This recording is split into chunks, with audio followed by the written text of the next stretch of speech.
somewhere beyond the veil of darkness, light from the dawn of time still travels toward us. For 13 billion years, those ancient photons have crossed the silent oceans of space, carrying stories older than the stars themselves. When the James Webb Space Telescope opened its golden mirrors to the void, it wasn't just looking at the past. It was peering into a time before time, when galaxies were newborn and the laws of physics were still being written. But what Webb found wasn't what anyone expected. Some of those galaxies were too massive, too bright, too old to exist at all. And that raised a terrifying question. What exactly are we looking at? If you enjoy journeys through the unknown, like and subscribe. Your curiosity keeps this universe alive. Let's begin.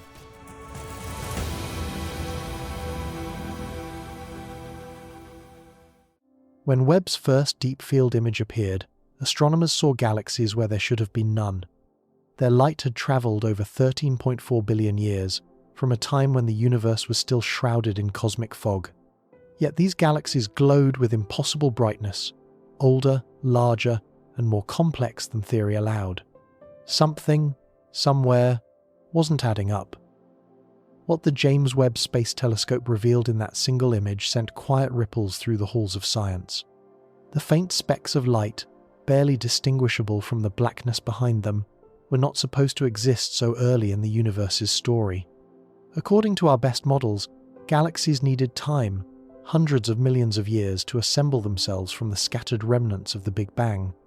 Stars needed to ignite, fuse hydrogen into heavier elements, and live and die before the next generation of stars could form. Yet here they were, grand spirals, luminous clusters, even hints of structure and dust. Webb wasn't just seeing young galaxies, it was seeing impossible ones. Each photon that struck Webb's golden mirrors had begun its journey long before Earth even existed. For over 13 billion years, these fragments of light crossed a universe that was expanding, cooling, and evolving. By the time they reached us, their wavelengths had stretched, transformed from bright blue starlight into faint ancient red. The data told a story written across cosmic time, but the story didn't fit the ending we thought we knew.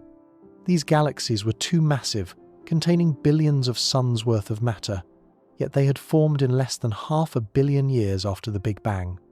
That's like finding a fully grown forest just hours after the first seed was planted. At first, scientists thought it must be a mistake, a calibration error, a trick of cosmic dust, a misinterpretation of redshift.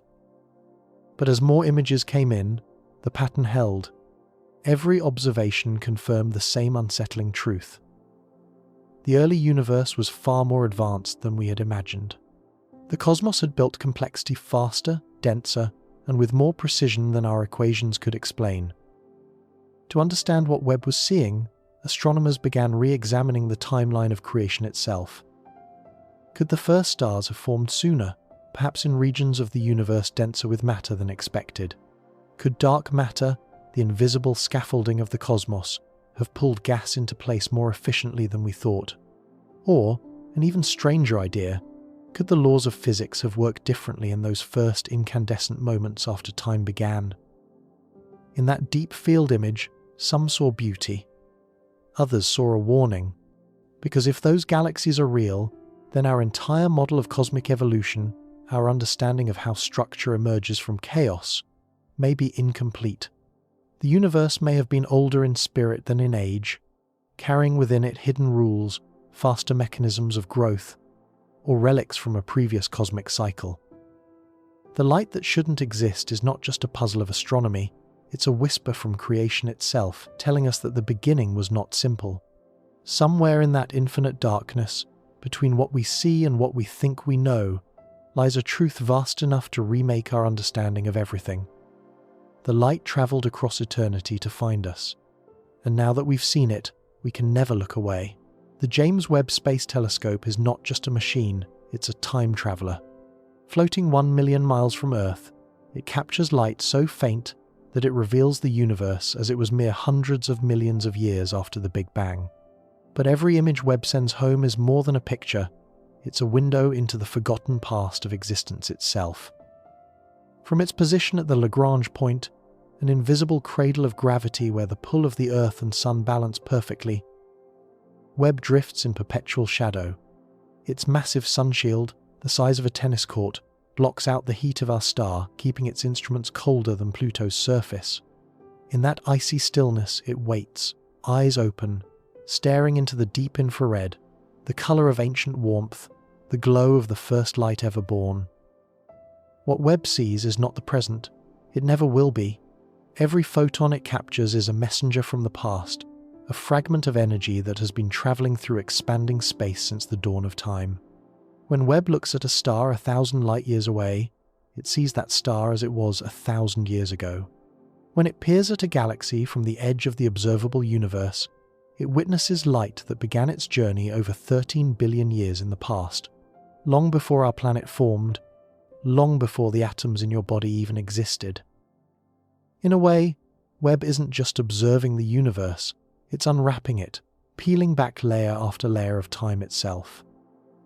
Each image, each spectrum, is a snapshot from a different era of creation. The closer Webb looks, the younger the cosmos becomes, until stars disappear, galaxies fade, and only the afterglow of the Big Bang remains, a soft, ghostly whisper of heat from when everything began. The telescope's 21-foot gold-coated mirror was designed to collect this ancient light with impossible precision. Its 18 hexagonal segments adjust in perfect harmony, aligning to within nanometers, so finely tuned that they can detect the warmth of a bumblebee on the moon. But Webb doesn't chase brightness. It listens for faintness. It seeks what the universe tried to hide, the fragile, distant traces of its own memory. What makes Webb extraordinary is that it doesn't simply look into space, it looks backward through time. Every observation is an act of cosmic archaeology, unearthing the fossils of light buried in the fabric of the universe. When we gaze upon those shimmering images of distant galaxies, we are not just seeing what was, we are, for a fleeting moment, connected to what has always been, a continuity that threads from the birth of the cosmos to this very second. Right now, as you listen. And perhaps that's the quiet miracle of it all. The further Webb looks, the more it reminds us that everything we see, the galaxies, the stars, even ourselves, are made of light that began long ago. In its mirrors, time collapses into reflection. The past becomes visible. The present becomes small, and the future, for a moment, feels infinite.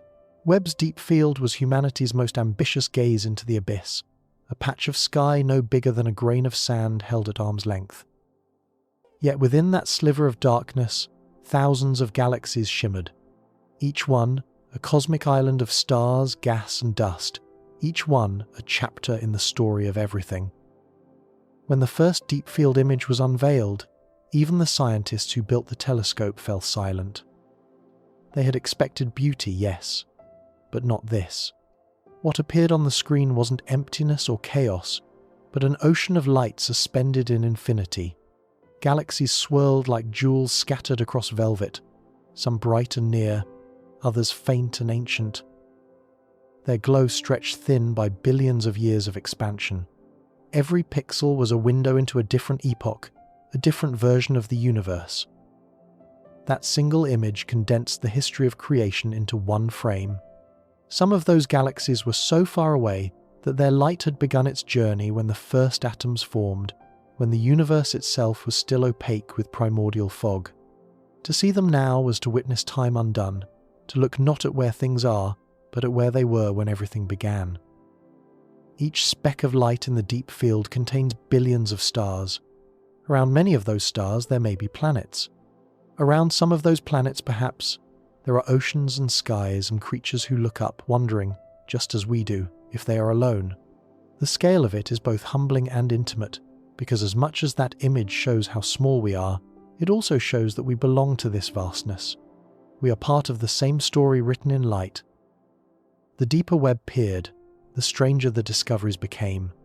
Some galaxies were stretched and warped, their shapes twisted by invisible gravitational lenses, massive clusters bending space itself. magnifying light from galaxies even farther away. Others appeared impossibly mature, their structure too defined for their age, their light whispering secrets of faster formation and hidden physics. And then there was the quiet between them. The blackness wasn't empty. It was full of faint glows, diffuse halos, and shadows of cosmic dust.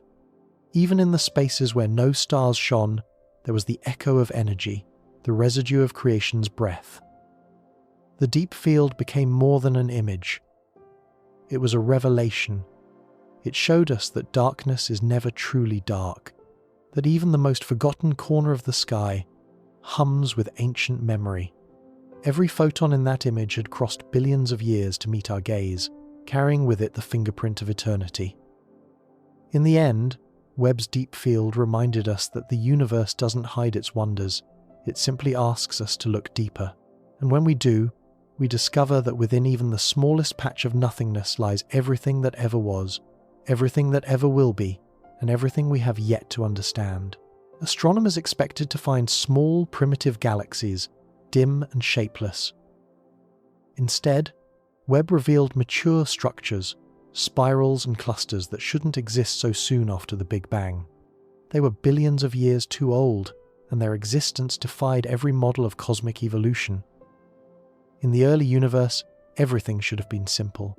Just hydrogen, helium, and the first flickers of light beginning to pull themselves into stars. Galaxies, as we understand them, take time, billions of years of collisions, gravity, and chaos gradually sculpting shape from disorder. But what Webb saw were galaxies already built, their stars densely packed, their spiral arms gracefully turning in the cosmic dark. These weren't infants of creation. They were elders standing in the universe's first dawn. For scientists, this discovery was like finding ancient trees growing in a forest that had only existed for a single season. It made no sense. The first galaxies, according to all previous models, should have been clumps of gas and dust, crude and unrefined. Yet here were galaxies filled with heavy elements: carbon, oxygen, iron, the very materials forged in generations of stellar life and death. That meant countless stars had already lived and exploded before these galaxies even existed. But how? Every observation deepened the mystery. Some of these galaxies appeared to contain black holes millions of times the mass of the Sun, objects so massive they normally take eons to form. Their light was stretched by cosmic expansion, red-shifted until only Webb's infrared eyes could see it. And yet, even with that distortion, the glow was unmistakably strong, impossibly bright for their distance. The implications were staggering. Either the universe found a way to build galaxies faster than any current theory allows, or our understanding of the early cosmos is fundamentally incomplete. Perhaps there were hidden forces at work, unknown interactions between dark matter and gas that accelerated structure formation. Or maybe time itself moved differently in those first moments, when space was still stretching into shape and gravity had not yet found balance. In these impossible galaxies, Webb may have glimpsed relics of an earlier cycle of creation, remnants of a universe before ours that collapsed and was reborn. Some cosmologists now wonder if these galaxies are the fossils of that forgotten age, flickering through the fabric of our own reality like ghosts of a prior cosmos. Whatever they are, they challenge the timeline of everything we thought we knew. They whisper that the universe might have begun, not in simplicity, but in unexpected sophistication. That complexity was written into its nature from the very first instant. And as Webb continues to gaze deeper, these ancient, impossible galaxies remind us of something both humbling and haunting. That perhaps the universe did not wait for time to pass before becoming beautiful. It was born that way, old, luminous, and far more mysterious than we ever dared to believe. The equations of cosmology trembled. Galaxies this large should have required billions of years to form, yet Webb was showing them existing less than 400 million years after creation. Either the universe built itself faster than we thought, or something else entirely is shaping it. When the first data sets from the James Webb Space Telescope arrived on Earth, scientists prepared to refine their models, not rewrite them. For decades, Cosmology had been built on a foundation of confidence, a universe expanding predictably, cooling steadily, evolving in calculable steps. But as the first Webb images were translated into numbers, that foundation began to shake. The galaxies were too massive, too luminous, too evolved. Some appeared to have already experienced multiple generations of stars. Others were so dense they rivaled galaxies like the Milky Way, despite forming when the universe was barely 1% of its current age. To make sense of it, astronomers rechecked everything: calibration errors, faulty redshift measurements, misidentified sources. But each correction only confirmed the impossible. The light was real. The distances were real. And the galaxies, those glowing beacons from the universe's infancy, were undeniably ancient in form, even though time should not have allowed them to exist. It was as if the cosmos had skipped pages in its own story. The neat progression from chaos to order, from gas to galaxies, no longer fit. Something had accelerated the process, or had existed before the Big Bang as we know it. Theorists scrambled to patch the cracks. Maybe dark matter, invisible and abundant, clumped more quickly than simulations predicted, drawing normal matter into place faster. Or perhaps the first stars were far more efficient than expected, burning through their fuel at extraordinary rates and enriching their surroundings with heavy elements sooner.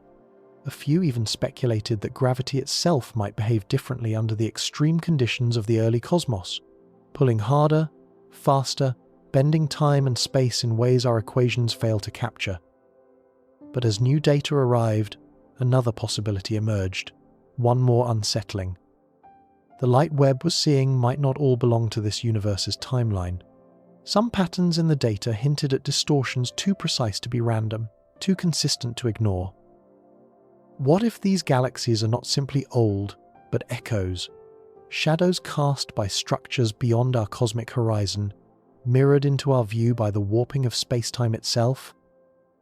If that's true, then the telescope isn't just observing the past.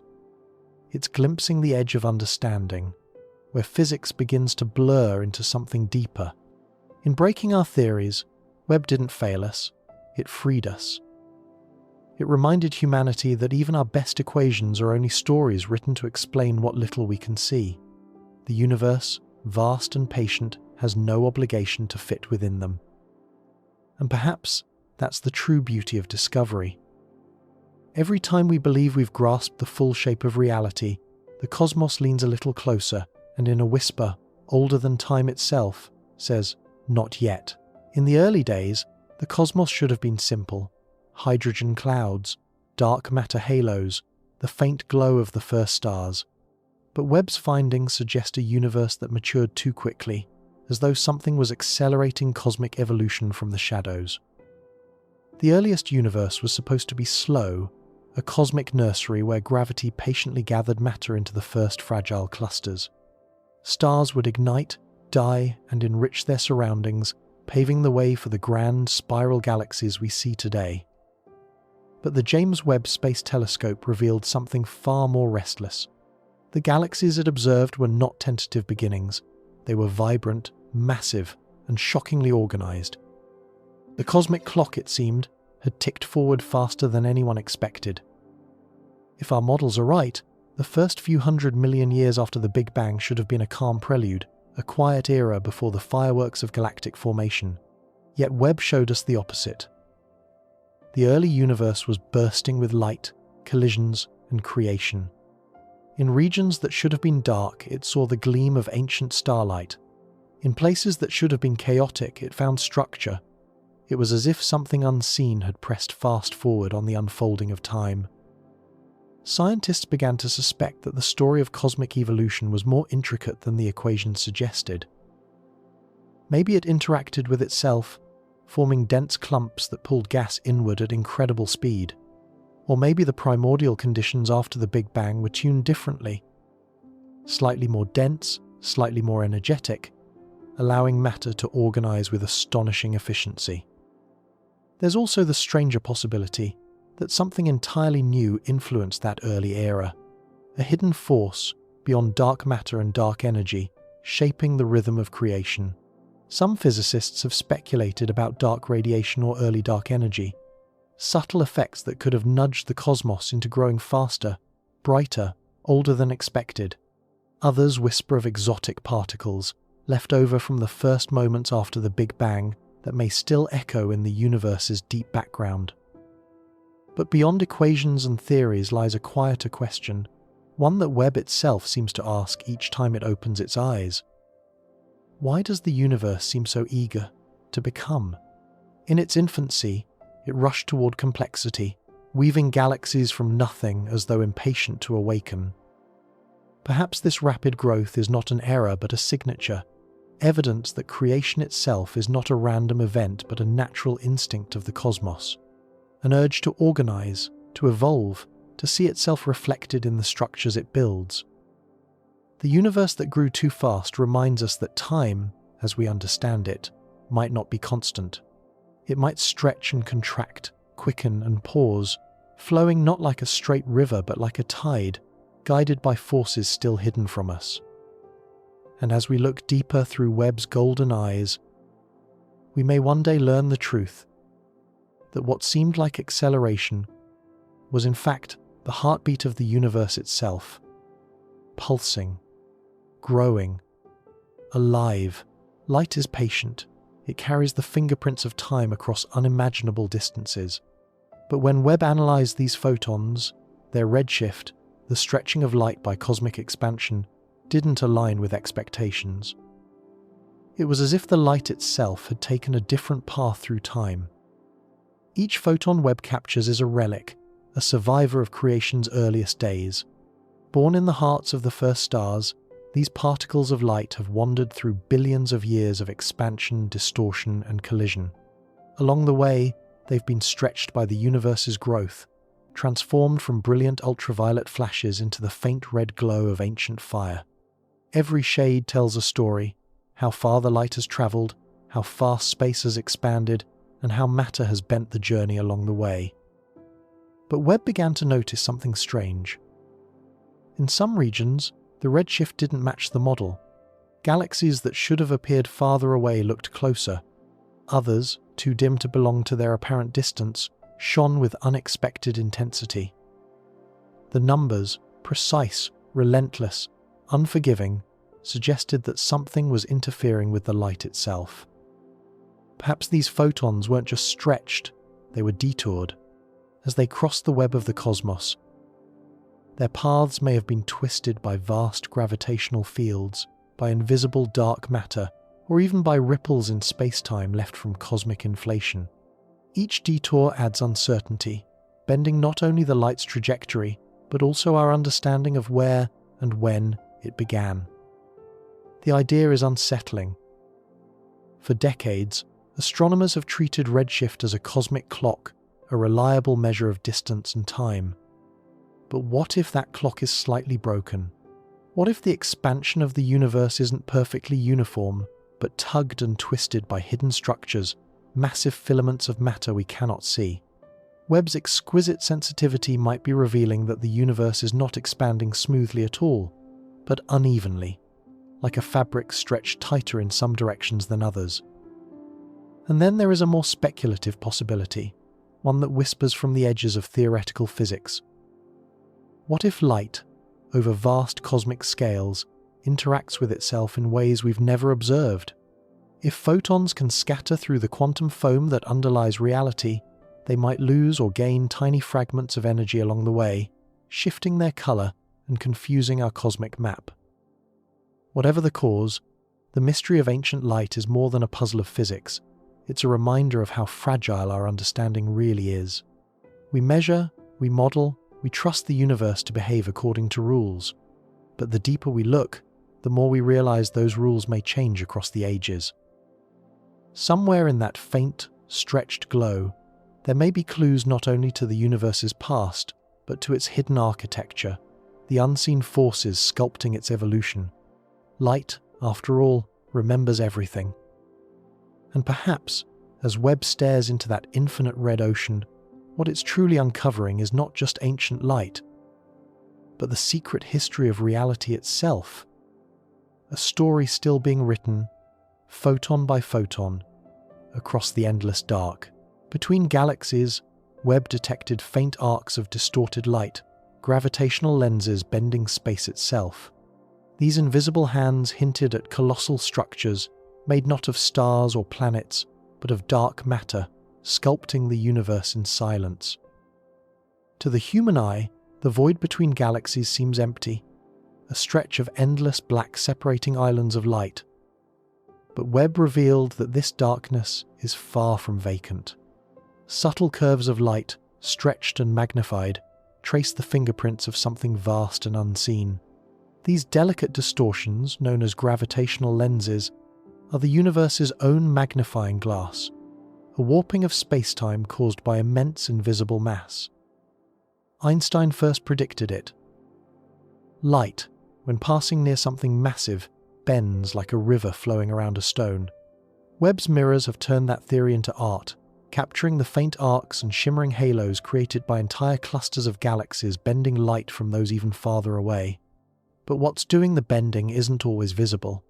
The luminous galaxies are just the tip of an iceberg. Most of the mass lies hidden, made of something that neither emits nor absorbs light. Something we call dark matter. Dark matter makes up most of the universe's structure, yet we have never seen it directly. It doesn't glow, doesn't interact with electromagnetic energy, and passes through ordinary matter as though it isn't there. But its presence reveals itself in the way it shapes everything around it.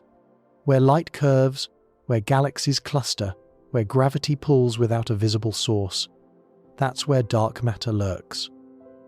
In Webb's deepest fields, these distortions form intricate webs and halos, patterns too deliberate to be coincidence. They map out an invisible skeleton stretching across the cosmos, a structure upon which all galaxies are hung, like dewdrops on a cosmic web. This silent scaffolding may have guided the universe's growth since its earliest moments, pulling hydrogen into clouds, clouds into stars, and stars into galaxies. And yet, for all we infer, we know almost nothing about what dark matter is. Some theories describe exotic particles left over from the Big Bang, silent wanderers that fill every cubic inch of space. Others imagine entire dimensions of hidden physics, parallel realms interacting with ours only through the faint tug of gravity. As Webb stares into those shadows, it doesn't just observe light, it listens for the shape of what light avoids. The dark between galaxies is not absence, it's architecture.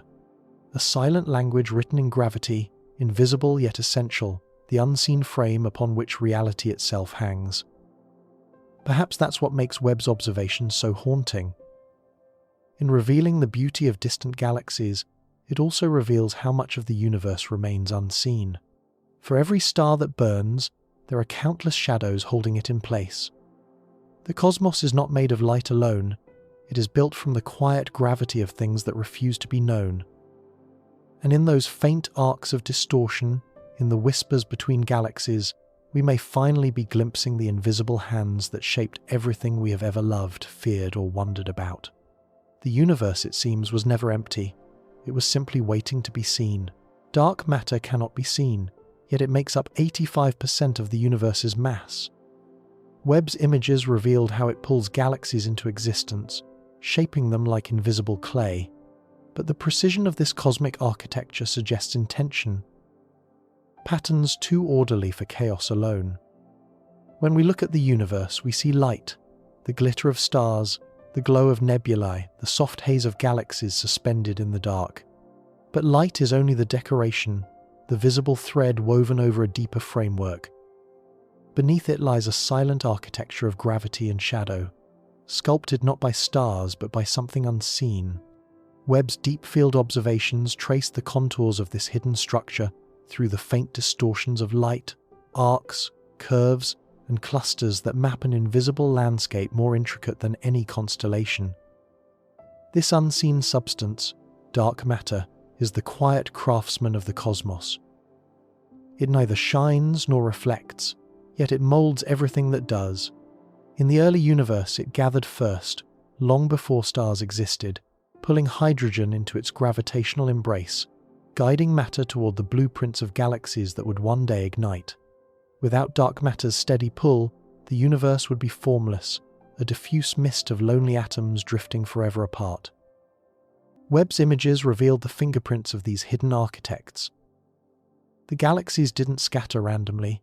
They formed along cosmic filaments, vast bridges connecting clusters like the veins of a living organism.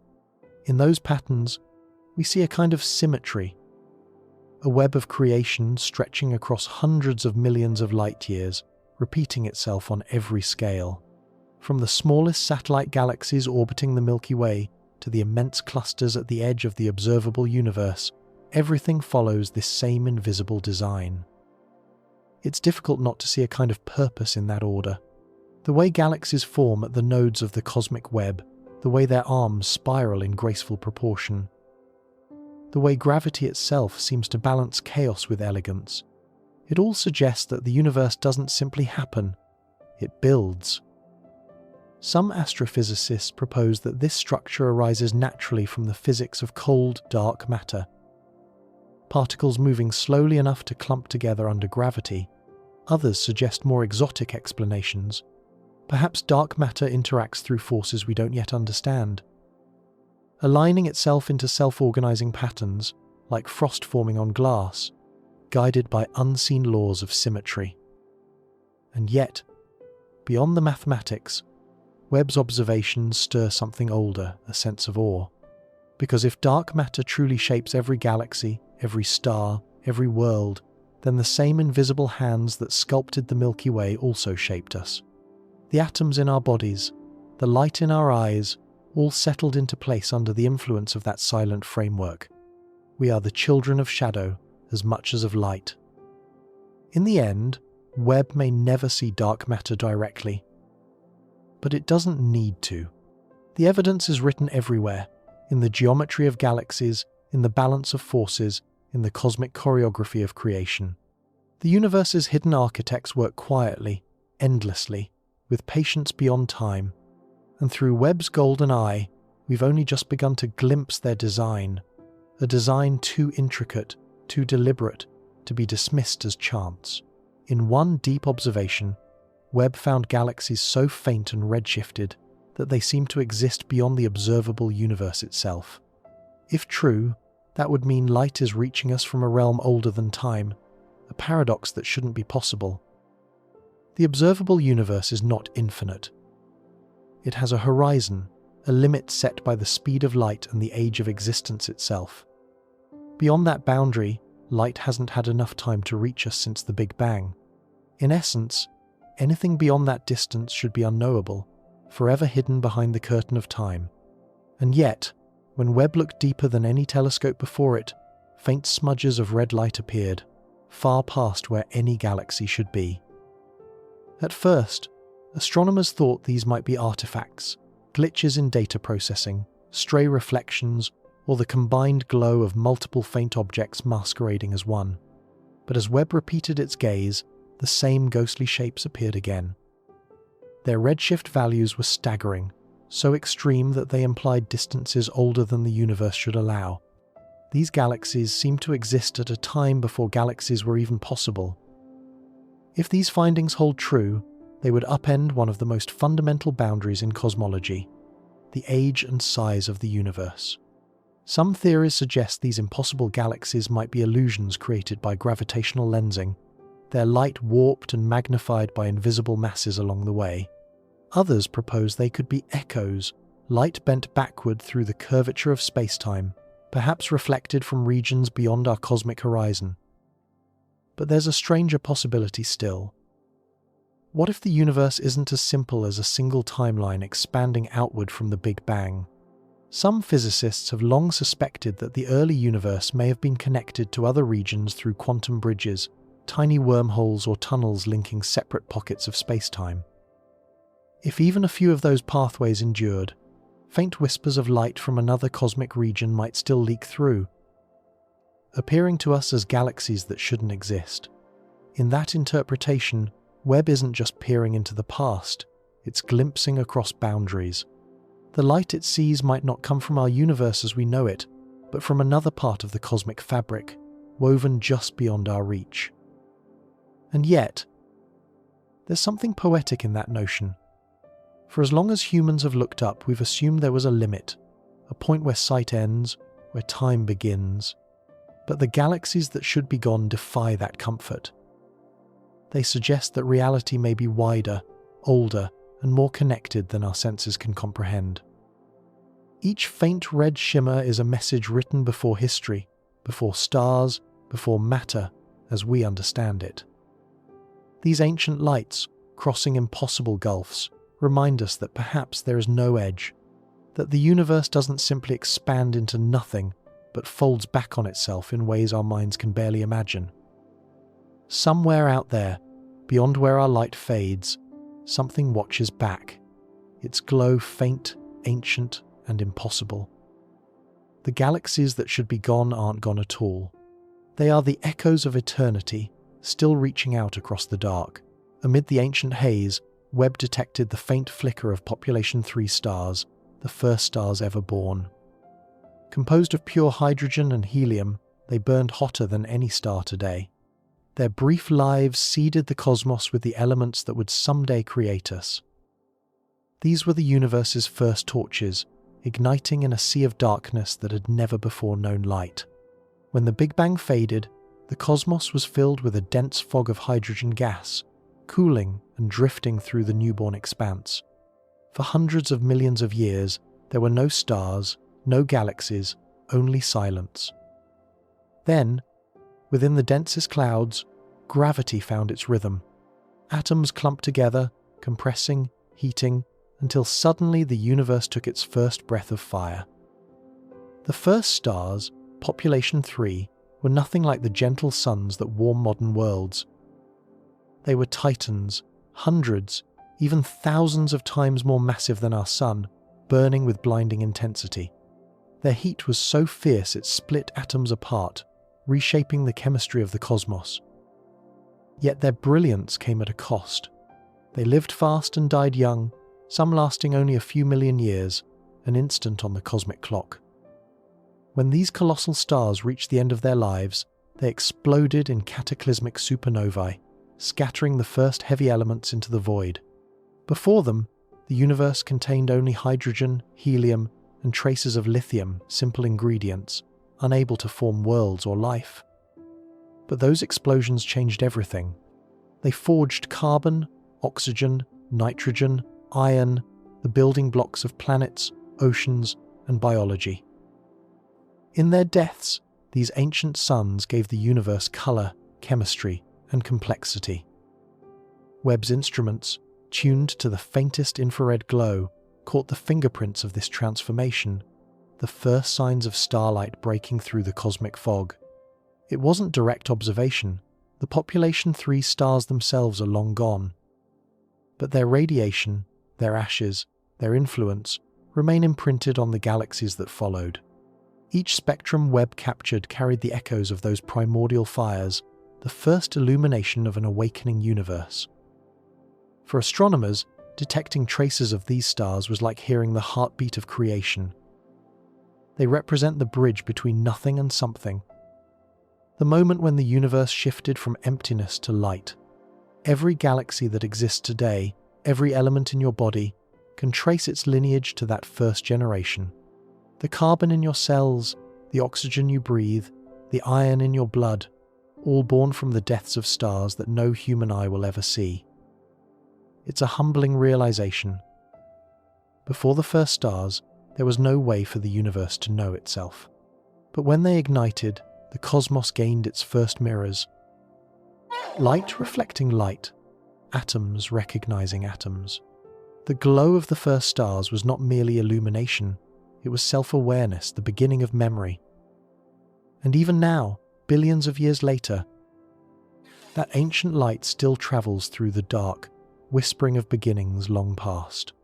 Webb, with its golden mirrors, listens across the vast silence, catching those final echoes. The stars may have burned and vanished, but their glow endures, in every planet, every sunrise, and in the quiet miracle that we are here to see it. The era known as the Cosmic Dawn was supposed to be quiet, simple atoms coalescing into light, But Webb's data revealed a violent beginning, where galaxies collided and merged like waves in a storm, birthing stars in furious bursts of creation. For decades, cosmologists imagined the cosmic dawn as a graceful awakening, a slow transition from darkness to radiance. Hydrogen clouds, cooling and condensing, would gradually form the first stars, illuminating the void with a soft, newborn glow. But the James Webb Space Telescope painted a far different picture. One not of peace, but of passion. The first light wasn't gentle. It was explosive, chaotic, and alive. Webb's infrared eyes pierced through 13 billion years of darkness to witness the universe's first great transformation. Instead of isolated stars flickering timidly in the void, it found galaxies crashing together, tearing themselves apart and rebuilding anew. Clouds of gas collided and collapsed under their own weight, igniting vast clusters of stars in blinding bursts of radiation. The universe, it seemed, had not crept into being. It had erupted into existence. This era, roughly 200 to 500 million years after the Big Bang, was the turning point, when light finally broke free from the cosmic fog. Before then, the universe was opaque, filled with neutral hydrogen that absorbed every photon. But as the first massive stars ignited, their radiation ionized the gas around them, making the universe transparent for the first time. This was the dawn not just of light, but of vision, the moment when the cosmos could finally see itself. Webb's data revealed immense regions glowing with ionized gas, sculpted by the combined fury of countless newborn stars. The scale was breathtaking. Each galaxy was forming hundreds, even thousands of stars every year, an intensity far beyond anything seen in the modern universe. Some galaxies seemed to be merging faster than gravity should allow, as if drawn together by an unseen force eager to accelerate creation. The light from this era is faint now, stretched and reddened by the relentless expansion of space, but within those ancient photons lies the signature of everything that followed. Every galaxy we know, every element, every world traces its ancestry to that storm of light. The cosmic dawn was not a beginning of calm, but of conflict, a universe learning to create through chaos. And yet, amid that turmoil, there was beauty. Webb captured the delicate filaments of ionized hydrogen weaving through the dark, connecting newborn galaxies like threads of fire across an infinite tapestry. These connections would later form the vast cosmic web, the framework upon which all of existence rests. When we look at the cosmic dawn, we are witnessing the moment the universe took its first true breath. The instant creation became aware of itself. It was neither quiet nor serene, but it was necessary. For in that storm of light and destruction, the seeds of order were planted. From the chaos came harmony. From fire came form. And from the cosmic dawn came everything that would ever shine. The deeper Webb looked, the more it saw evidence that the early universe was expanding faster than expected. This great acceleration challenges the foundation of cosmology, hinting that the force driving expansion, known as dark energy, may not be constant at all. For nearly a century, astronomers have believed that the universe's expansion is governed by two great opposing forces: gravity, pulling everything together, and dark energy, driving everything apart. These forces are thought to exist in delicate balance, a cosmic tug-of-war that determines the ultimate fate of the universe. But Webb's new data suggests something far stranger. That balance may not be steady. The universe may be speeding up in ways we never imagined. By studying the light from ancient galaxies, light that has traveled for over 13 billion years, Webb gave scientists a new timeline of the cosmos's growth. According to the Standard Model, the expansion rate should follow a predictable curve, slowing after the Big Bang as matter's gravity takes hold, and then accelerating again billions of years later under the influence of dark energy. But Webb's observations of early galaxies revealed a faster expansion than predicted. The young universe was racing outward, as though some hidden force had pressed harder on the cosmic throttle. If true, this discovery could rewrite our understanding of dark energy, the mysterious pressure that makes up nearly 70% of the cosmos. For decades, scientists assumed it was constant, an unchanging property of spacetime itself. But Webb's data hints that dark energy might be dynamic, stronger in the beginning, weaker now, or perhaps oscillating through time like a heartbeat. Imagine spacetime not as a still ocean, but as a living, restless sea swelling and contracting, rippling with unseen currents. This could explain why the expansion of the early universe appears to have outpaced our models, leaving galaxies farther apart than they should be. It also deepens an already puzzling conflict between Webb's data and earlier measurements from Hubble, which found that the modern universe is also expanding faster than theory predicts. The universe, it seems, refuses to stay on schedule. Some physicists now speculate that dark energy may be a field, an evolving entity woven into the fabric of reality, perhaps connected to quantum fluctuations or even to the birth of new dimensions. Others consider a more unsettling idea, that the laws of physics themselves may be changing over time, subtly altering the way matter and energy interact as the cosmos ages. Whatever the answer, the implications are enormous. If dark energy is not constant, then the universe's future becomes uncertain. It could continue expanding forever, accelerating until galaxies drift so far apart that even atoms can no longer hold together. Or, just as suddenly, the expansion could slow and reverse, collapsing everything back into a final, fiery singularity. The Great Acceleration reminds us that the universe is not a static machine, but a living mystery, one that may breathe, evolve, and change in ways we're only beginning to perceive. The more Webb observes, the more the cosmos seems to whisper, "I am not done becoming." And as we peer deeper into its racing heart, we're left to wonder, what if creation itself never truly stopped? If dark energy changes over time, then the fabric of spacetime itself may not be stable. Webb's readings from the farthest galaxies suggest variations in fundamental constants, tiny shifts that could mean the laws of physics aren't the same everywhere in the universe. For centuries, scientists have trusted that the universe operates according to fixed, immutable rules. Gravity pulls, light travels at a constant speed. The charge of an electron never changes. These constants are the pillars upon which all of physics stands, the invisible framework that makes the cosmos predictable and comprehensible. But Webb's data has begun to whisper something unsettling, that those constants might not be so constant after all. When Webb studied the light from the universe's earliest galaxies, it wasn't just capturing images, it was dissecting the starlight itself. Every photon carries information about the matter it touched, the temperature, the chemical composition, even the way atoms absorb and release energy. By analyzing the spacing of those spectral lines, astronomers can test whether the physical laws governing them have remained unchanged over billions of years. What they found were anomalies, slight, almost imperceptible deviations in the expected patterns. The fingerprints of atoms from distant galaxies didn't perfectly match those measured in laboratories on Earth. The differences were minute, fractions of a percent, but statistically significant. To some, it looked as if the fine structure constant, the number that dictates how light and matter interact, had subtly shifted across time and space. If confirmed, it would mean that the universe is not governed by a single set of rules, but by evolving laws, physics that change as the cosmos itself matures. Perhaps the early universe operated under slightly different conditions, with forces stronger or weaker than they are now. Maybe even the strength of gravity, or the speed of light, fluctuates across vast cosmic regions. Each possibility challenges our deepest assumptions about reality.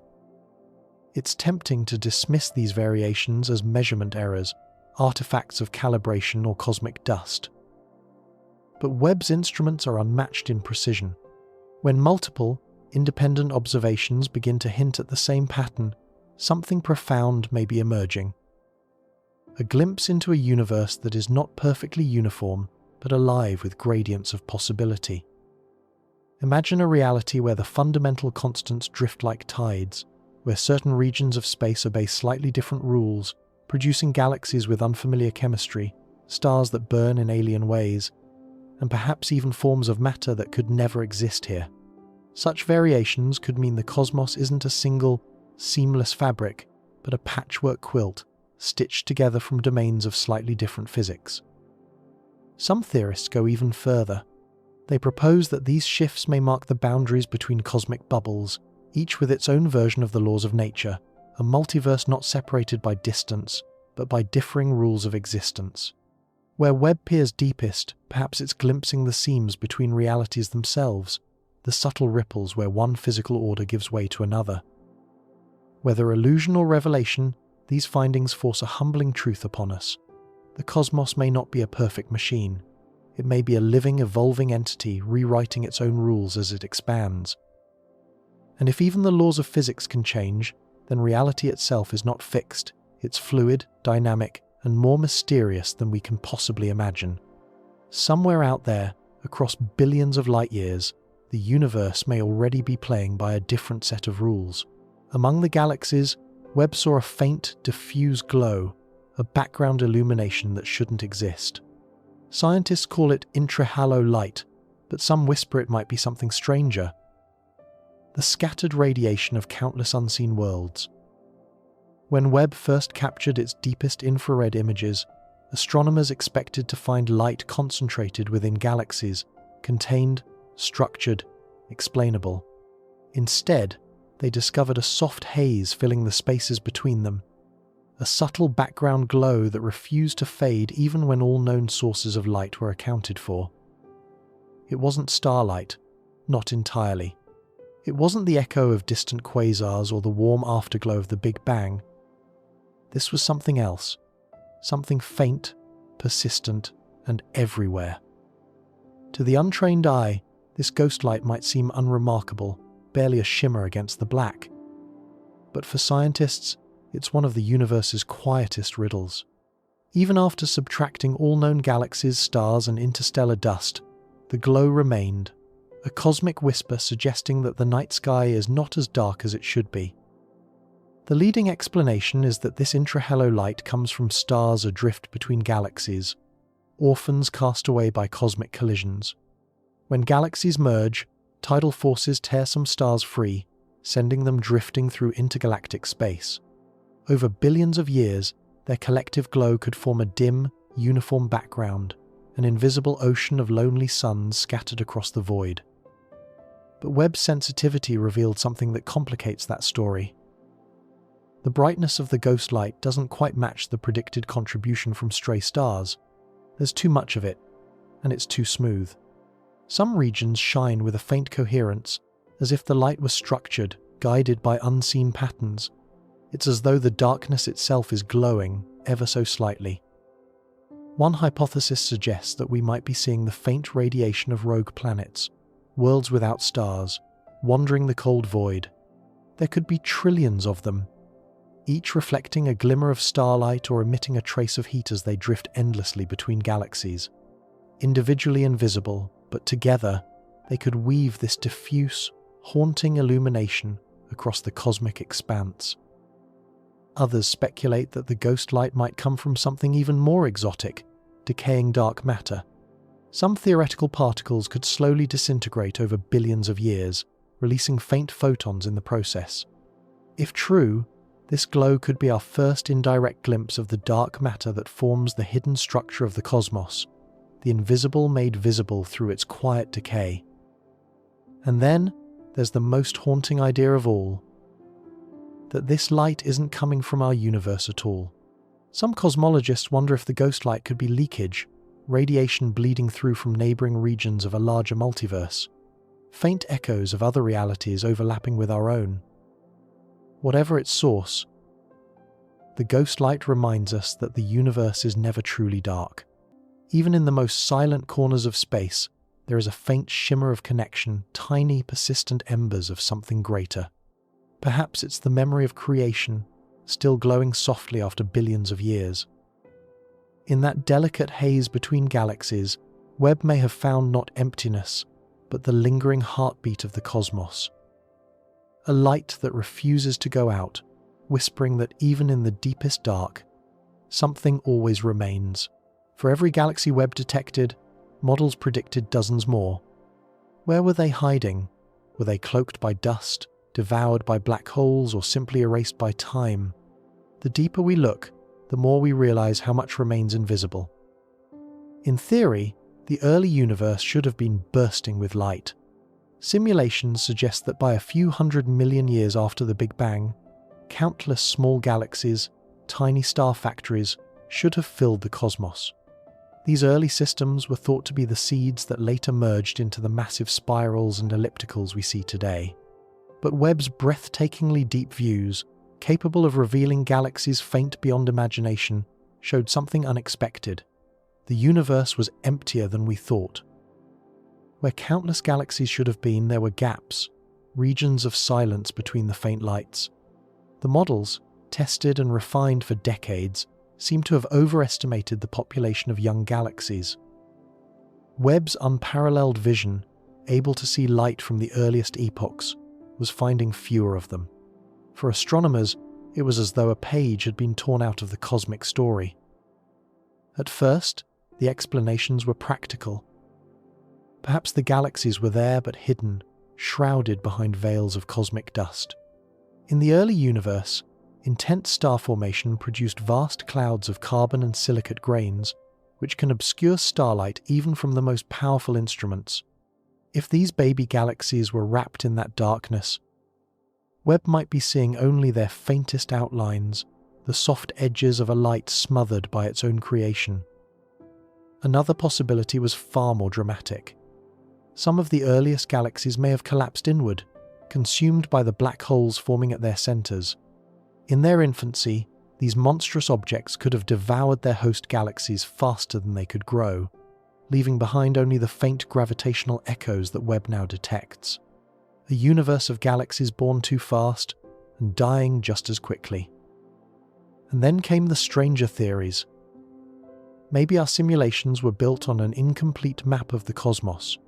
If dark matter, the invisible backbone of galaxy formation, behaves differently than we think, then the scaffolding that galaxies form upon may not be as uniform as our models predict. The early universe might have been more uneven, with pockets of intense creation separated by vast empty voids. Or perhaps the missing galaxies aren't missing at all, they're simply beyond what we can see, not in brightness, but in nature. If some galaxies formed under different physical conditions, or even in regions where the laws of physics subtly differ, their light might reach us in unrecognizable forms, distorted, redshifted, beyond our ability to interpret. In every case, the missing galaxies remind us that seeing isn't the same as knowing. Webb, powerful as it is, reveals only a slice of reality. Light that has survived the long journey across expanding space.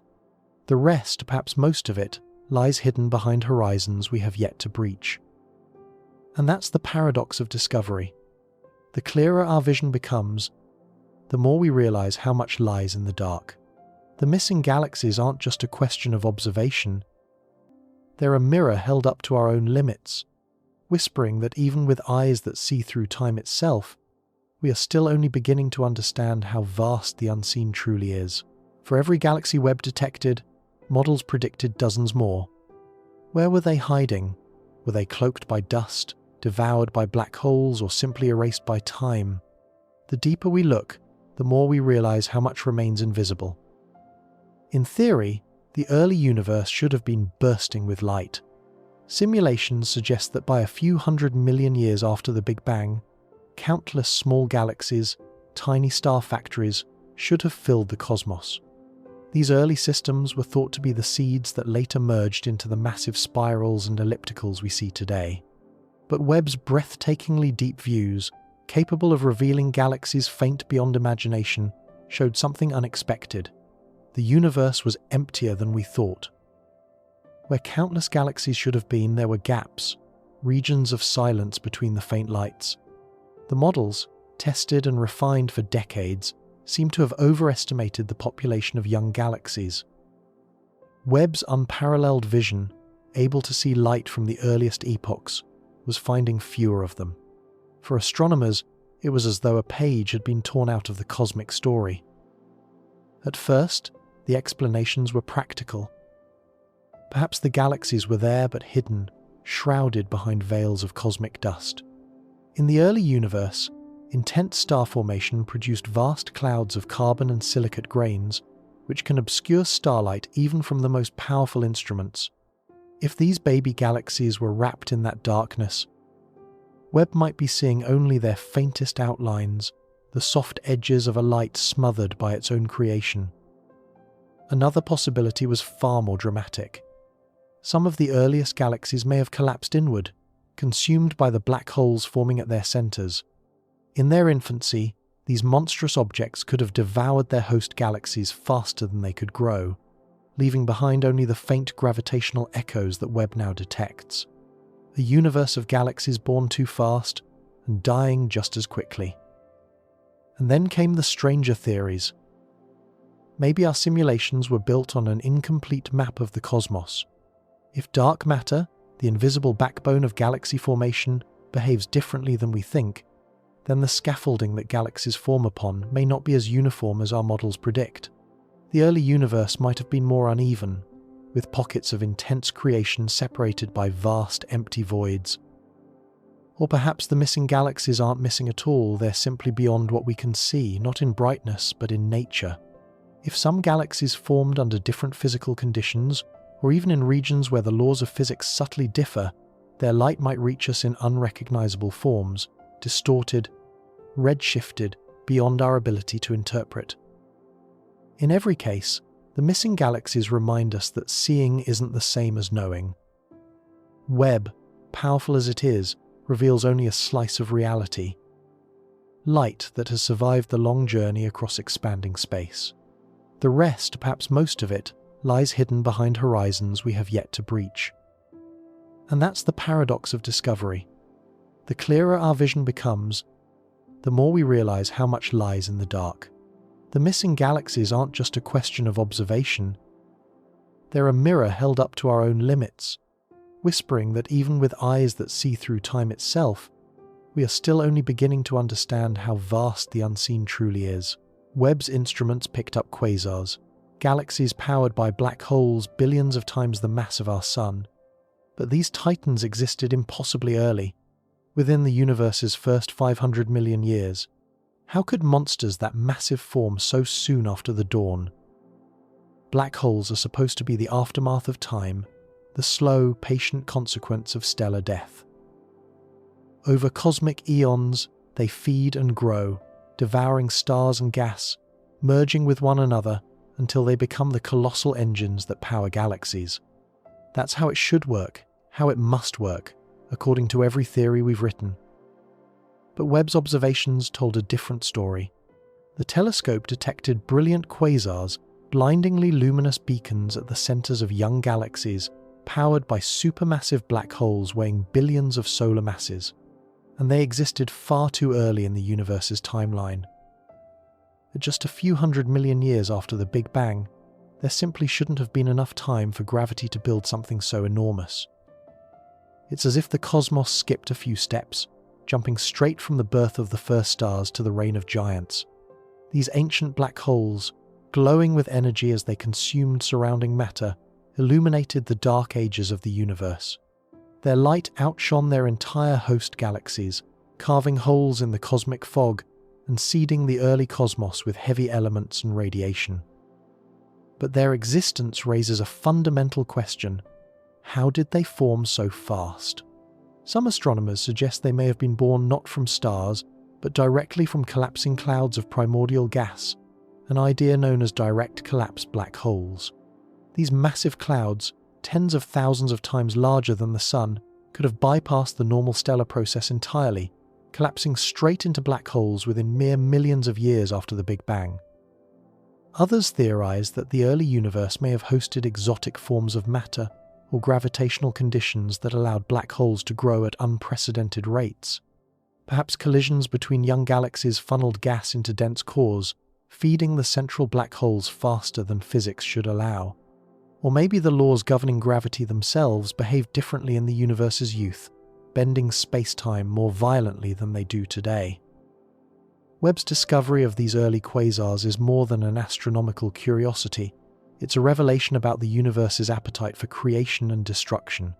In those first few 100 million years, While galaxies were still forming, these black holes were already shaping the future, dictating where stars would form, where gas would settle, and even how the large-scale structure of the cosmos would unfold. They were not just monsters, they were architects. Their gravitational pull sculpted galaxies, their energy illuminated the darkness, and their existence rewrote what we thought we knew about time. And perhaps, in their strange and sudden appearance, we see a deeper truth: that the universe wastes no time in creating extremes, that even in its infancy, it reached for infinity. The first black holes are reminders that creation and destruction are not opposites. They are twin forces, bound together since the very beginning, shaping the cosmos from the same breath of fire. Black holes don't just consume, they create. Their immense gravity powers jets of energy that sculpt galaxies. Webb's observations suggest that these ancient black holes may have acted as engines of structure, organizing the early universe through destruction. When most people think of black holes, they imagine pure annihilation, bottomless voids that swallow light, time, and matter without return. But Webb's vision has begun to reveal a different story, one of balance and paradox. These cosmic predators may have been the very architects of order in the young universe.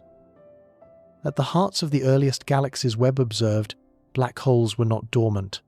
They were alive, furious, spinning, and feeding. As matter spiraled into their gravitational grasp, it heated to millions of degrees, radiating torrents of energy across space. Some of that energy escaped in the form of colossal jets. Narrow beams of plasma accelerated to near the speed of light, blasting across entire galaxies. These jets were not random acts of violence, they were acts of creation. When these energy streams pierced through clouds of gas and dust, they compressed and stirred them, igniting bursts of star formation in their wake. Like gardeners of chaos, these black holes sowed new stars wherever they tore through matter. At the same time, their radiation regulated how galaxies grew, preventing them from collapsing under their own weight. Too much energy, and the gas would be blown away; too little, and the galaxy would smother itself. Somehow, in this turbulent dance, black holes struck a balance, keeping the early cosmos in delicate equilibrium. Webb's infrared observations captured the fingerprints of this process: vast outflows of ionized gas, stretching like wings from galactic centers. In these structures, astronomers saw evidence that black holes weren't just passengers in the evolution of galaxies, they were the drivers. Wherever these engines of chaos appeared, order followed. It's a humbling irony. The same forces that devour everything in their reach are also the ones that give galaxies their shape, their rhythm, their longevity. Without black holes, galaxies might never have stabilized enough to allow planets, and eventually, life, to form.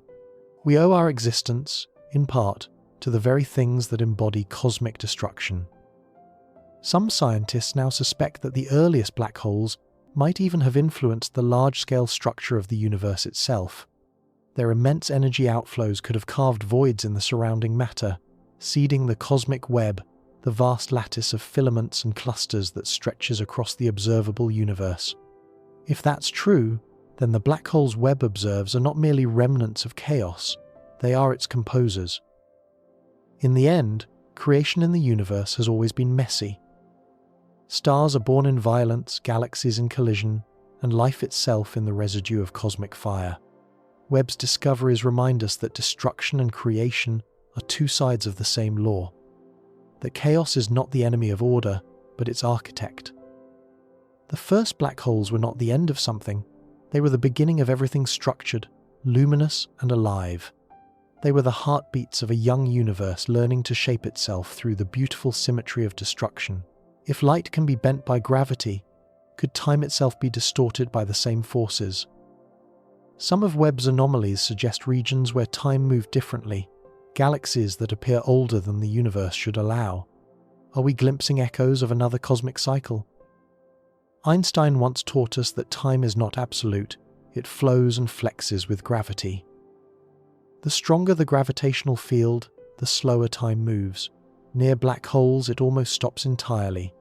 But what happens when that principle plays out on the scale of the cosmos itself? What if gravity, stretched across billions of light years, doesn't just bend the paths of galaxies but the very flow of time that connects them? When Webb peered into the earliest epochs of the universe, it found something deeply puzzling. Some galaxies, tiny smudges of ancient light, appeared to have evolved too quickly. Their stars were too old, their structures too mature.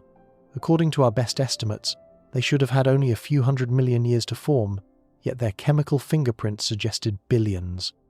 It was as if they belonged to an earlier universe, or to a timeline that unfolded faster than our own. The first explanations were simple. Maybe the distances were miscalculated, the redshifts mistaken. But the more data Webb gathered, the clearer the anomaly became. These galaxies didn't fit neatly onto our cosmic timeline. They seemed displaced, as though time itself had flowed differently in their corner of space. If gravity can stretch light, why not time? Perhaps these galaxies lie in regions of extreme curvature, where dense webs of dark matter and early black holes slowed the local passage of time, creating pockets where cosmic evolution unfolded at a different pace. To us, billions of years later, their light appears inconsistent, older than it should be, like echoes from an alternate history. Some theorists have begun to wonder whether these distortions might reveal something deeper, signs that the universe's timeline isn't linear, but cyclical, that the cosmos doesn't just expand once, but pulses through endless cycles of birth, death, and rebirth. In such a model, traces of past universes, residual patterns of energy or matter, might persist into the next, seeding anomalies like these. Perhaps Webb, in its infinite precision, has glimpsed the faint light of a prior cosmos bleeding into ours. If true, then time itself might be layered, a spiral, not a straight line. Every cycle of expansion and collapse could leave behind subtle fingerprints, faint reminders of what came before. The galaxies that appear too old may not belong fully to this universe, but to the memory of one that preceded it. It's a haunting idea that what Webb is seeing is not just ancient light, but ancient time, refracted through the fabric of space-time like light through a prism. Maybe these impossible galaxies are not anomalies at all, but reflections, snapshots of eternity's recurring pattern. And so, the question lingers. If time can fracture, if its flow can diverge, then what does it mean to call anything the beginning?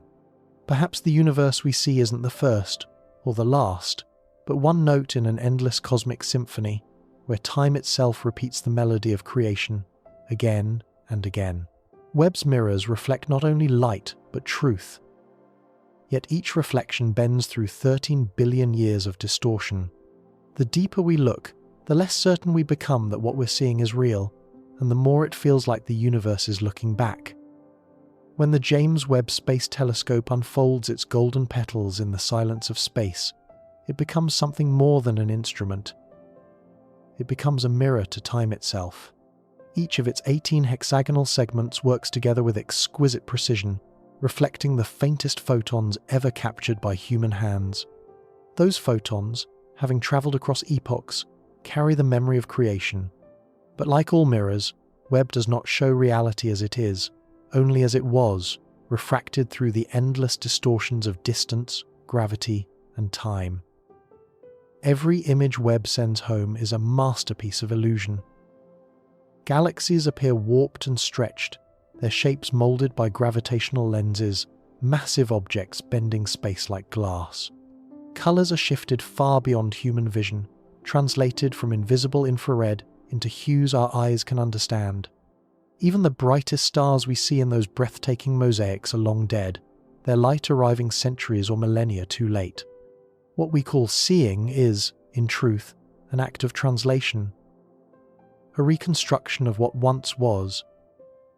And yet, the deeper Webb peers, the more that reflection begins to feel mutual, because every observation carries a question at its heart. If light can travel for billions of years and still be seen, then what does it mean for something, or someone, to be observing it? When we gaze into the cosmos, we are not merely studying it, we are participating in it. The photons Webb captures, We're always destined for someone, somewhere, to interpret them, to make meaning from their long, silent journey. The paradox grows sharper the deeper we look. As Webb peers into time, the boundary between observer and observed begins to blur. Are we uncovering the truth of the universe, or are we creating it by the act of observing? Quantum physics whispers that the universe may not fully exist until it's observed, that reality itself could depend on awareness. If that's true, then every reflection in Webb's mirror is a dialogue, a conversation between mind and cosmos, between what sees and what is seen. It's almost poetic.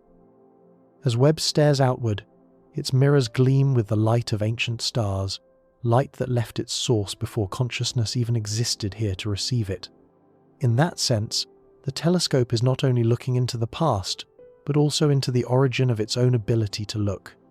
It's an infinite loop, consciousness reflecting on its cosmic ancestry, creation witnessing itself through gold and glass.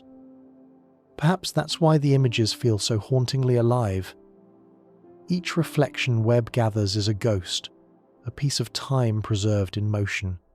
And as those reflections reach us, we add our own gaze to the chain, becoming part of the mirror. The mirror paradox reminds us that observation is never one-sided. When we look deep enough into the universe, it begins to look back, not through eyes or mind, but through the silent truth that every reflection carries. That we and the cosmos are not separate things, but two sides of the same mirror, endlessly reflecting one another across the fabric of time. Some galaxies appear duplicated, multiple reflections of the same object caused by gravitational lensing.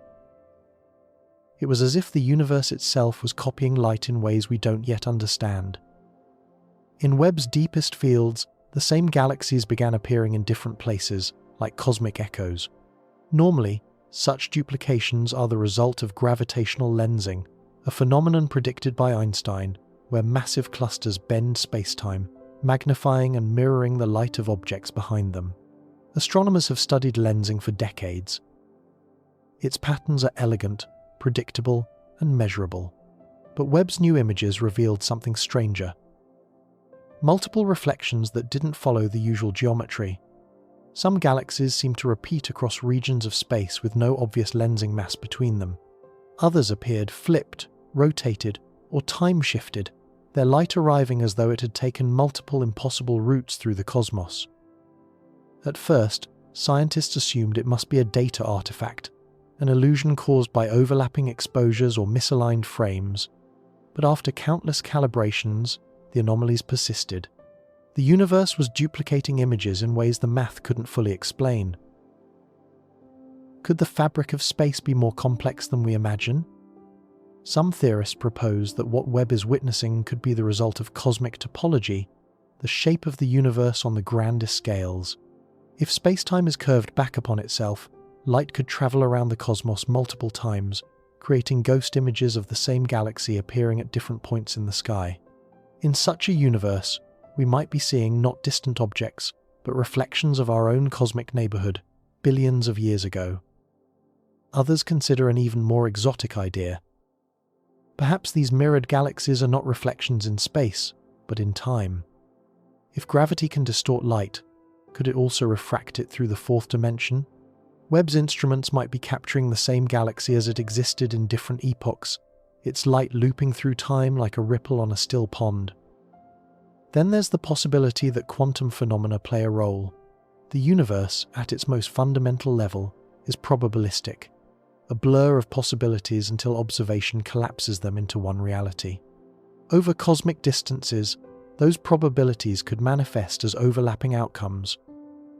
Multiple versions of the same light, the same galaxy, each following a slightly different path through the quantum landscape of spacetime. To the eye, the cosmic mirage is beautiful. It's a visual metaphor for the uncertainty that governs existence itself. The galaxies Webb sees may not be copies at all, but intersections, moments where different realities brush against each other, their light intertwining in ways we cannot yet decode. As Webb stares deeper, these mirages multiply, whispering a truth both scientific and spiritual.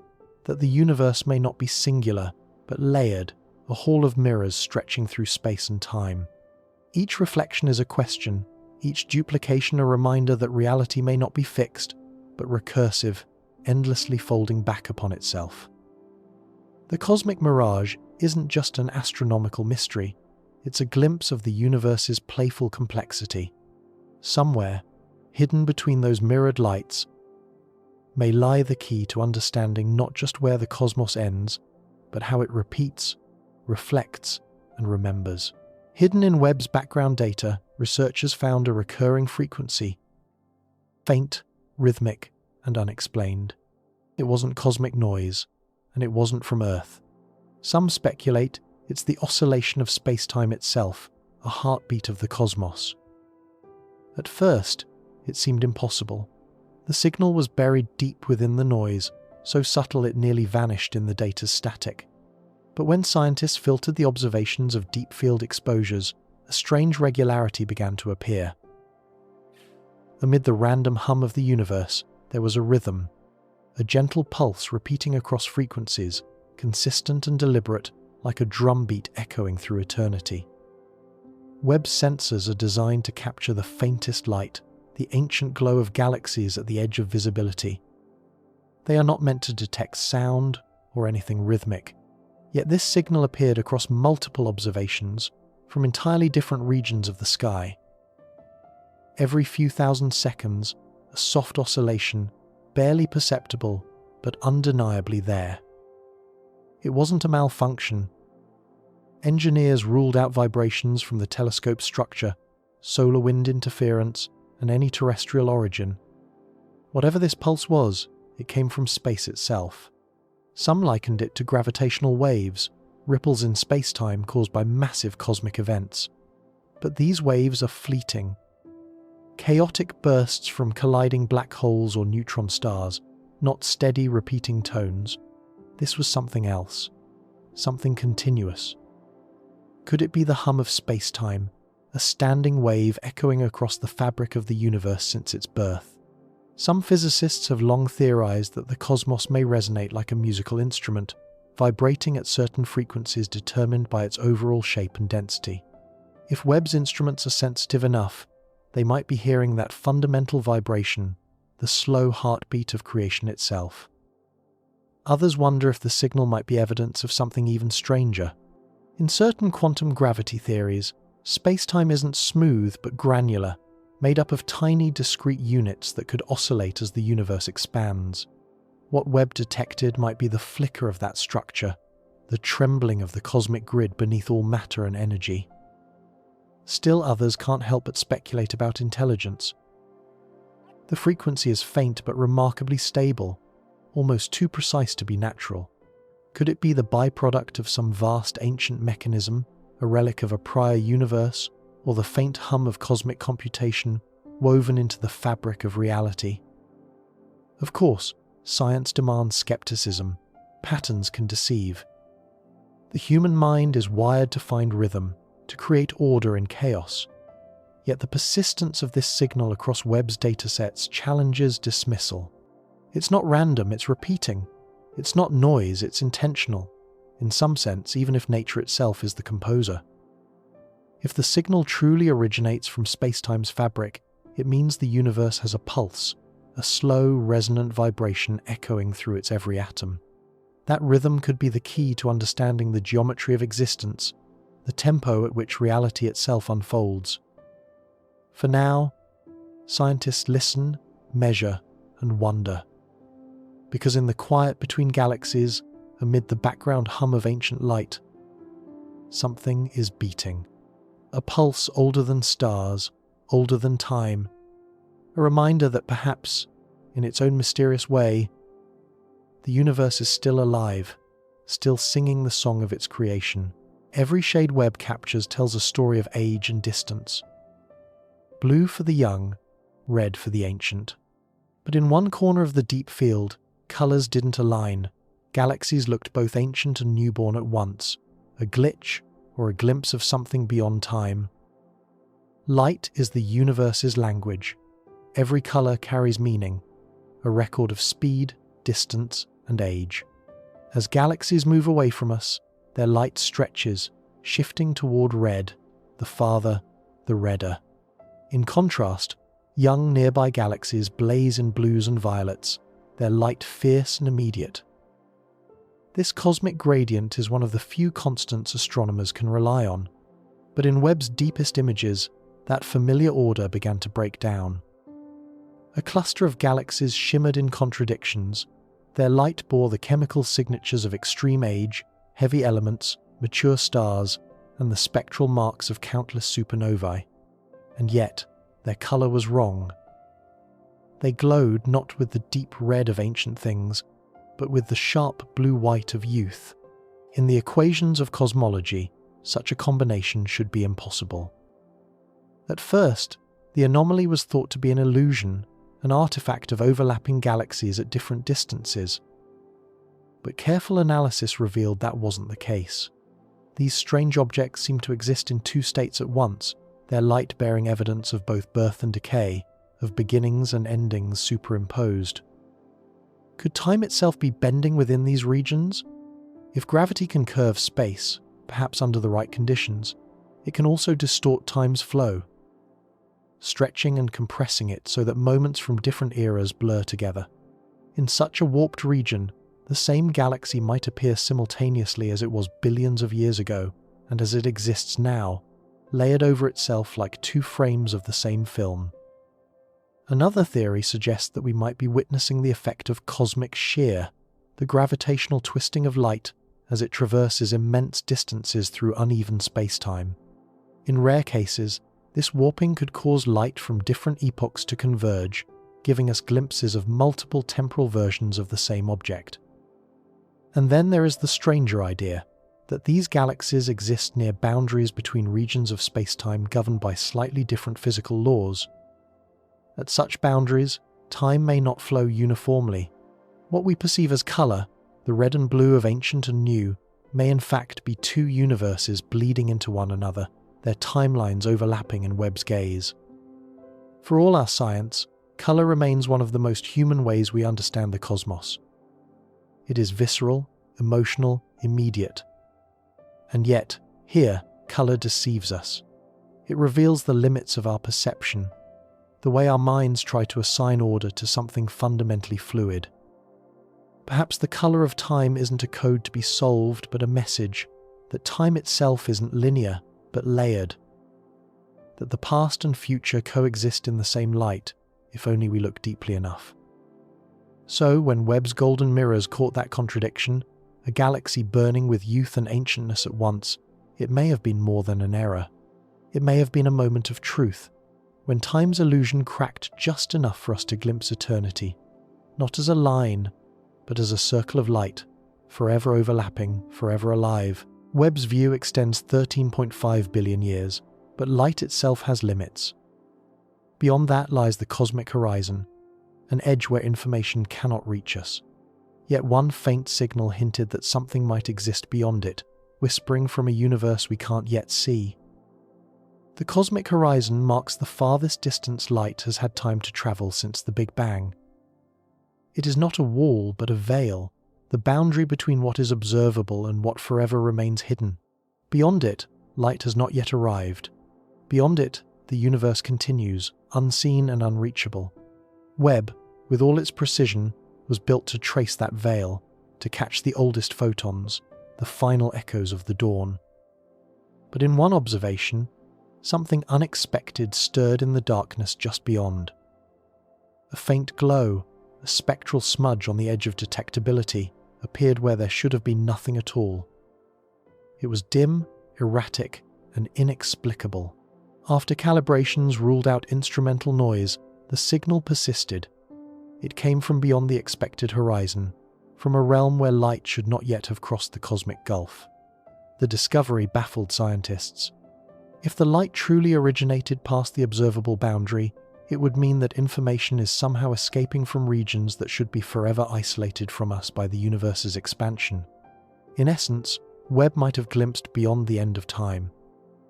One explanation points to gravitational lensing, massive structures bending light from beyond the horizon, redirecting it toward us. but the strength of lensing required would demand something colossal. Perhaps entire superclusters hidden just out of view, or even dark matter concentrations on unimaginable scales. Others propose that space-time itself might not be perfectly smooth. If the geometry of the universe fluctuates on the largest scales, light could find shortcuts through it. Tunnels of warped space-time that act like cosmic wormholes, allowing information from beyond the horizon to slip through. And then there are those who whisper about multiversal echoes. If our universe is one bubble in a vast cosmic foam, then light from a neighboring universe might occasionally bleed into ours, crossing the thin membrane that separates realities. Webb's faint ghostly signal could be the first trace of another cosmos, one with different physical constants, different stars, different beginnings. To most, such ideas sound like science fiction. But the universe itself was once impossible to imagine too. Every horizon we've ever reached has broken to reveal another beyond it. Perhaps the broken horizon isn't broken at all. Perhaps it was never meant to be an edge, but a window, a reminder that the observable universe is only a chapter, not the whole book. When Webb stares into that darkness, into the silence just beyond light's reach, it touches the boundary between the known and the unknowable. And in that moment, it listens to the faintest whisper of all. That creation might not be a single universe expanding into emptiness, but an infinite sea of realities, each one shining its own unreachable light, waiting for the next telescope, the next mind, to see just a little farther. In theory, the universe could be curved in such a way that light eventually loops back on itself. If that's true, Webb might someday photograph our own galaxy from billions of years ago. Perhaps, somewhere in its deep field, we've already seen ourselves. The idea seems impossible, a poetic fantasy masquerading as science. But the deeper Webb looks, the more this possibility begins to shimmer on the edge of reason. If space is not flat but curved, folded back on itself like the surface of a sphere or the twist of a Mobius strip, then light travelling in one direction could, given enough time, return from the other. Every photon, in theory, could be on a journey that never truly ends. In such a universe, there would be no true edge, no final frontier. The cosmos would be finite yet unbounded, a vast, self-contained loop of time and space. And somewhere within that loop, light from our own Milky Way, emitted billions of years ago, could be circling back toward us. Webb, peering deep into the early universe, might not only be looking backward in time, it might be looking into a cosmic mirror, glimpsing our own galaxy in its youth. Some models of cosmic curvature suggest that this looping effect could produce repeating patterns in the background radiation, a subtle repetition of shapes, alignments, and brightness that would hint at a closed universe. When scientists analyzed Webb's deep field mosaics, they noticed faint symmetries, galaxies arranged in nearly mirrored patterns, structures echoing each other across vast distances. Coincidence, perhaps, but maybe not. Imagine it. A galaxy, bright and spiral, shimmering in Webb's images, beautiful, ancient, impossibly far. And what if that light isn't from another corner of the cosmos, but from our own? What if we're seeing the Milky Way, as it was long before Earth existed, its stars still young, its arms still forming? We would be staring at our own cosmic origin, unaware that the light came full circle through an expanding, looping universe. It's a thought that both humbles and disorients. We think of observation as a one-way act. We look outward, and the universe looks back in silence. But if light can loop, then the act of observation might be a closed circuit too. When Webb gathers ancient photons, it may be collecting the universe's memory of itself. Every image might be a reflection of the cosmos learning what it once was. And if the universe truly reflects itself, then perhaps everything within it, galaxies, stars, even consciousness, plays a part in that recursion. We are not apart from the reflection, we are part of it. Just as Webb reflects light from stars long dead, we reflect the cosmos in thought, curiosity, and wonder. Perhaps then, the infinite reflection is not a metaphor at all. Perhaps every question we ask, Every image we take is the universe remembering itself, light looping endlessly through space and time, returning home at last. And one day, when Webb's gaze aligns just right, maybe it will capture that reflection in full. Not another galaxy, but the echo of our own, shining back from the other side of eternity. Webb's instruments captured the afterglow of the Big Bang, the cosmic microwave background, with unprecedented precision. But embedded within that ancient light were faint ripples, possibly the fingerprints of universes before ours. Long before the first stars ignited, before galaxies spun their spiral arms across the void, there was only a blaze, a radiant fog of energy left behind by the Big Bang. Over billions of years, that light has cooled, stretched, and dimmed, until it now glows faintly across the sky as microwaves, the oldest light in existence. It is the cosmic memory of creation itself.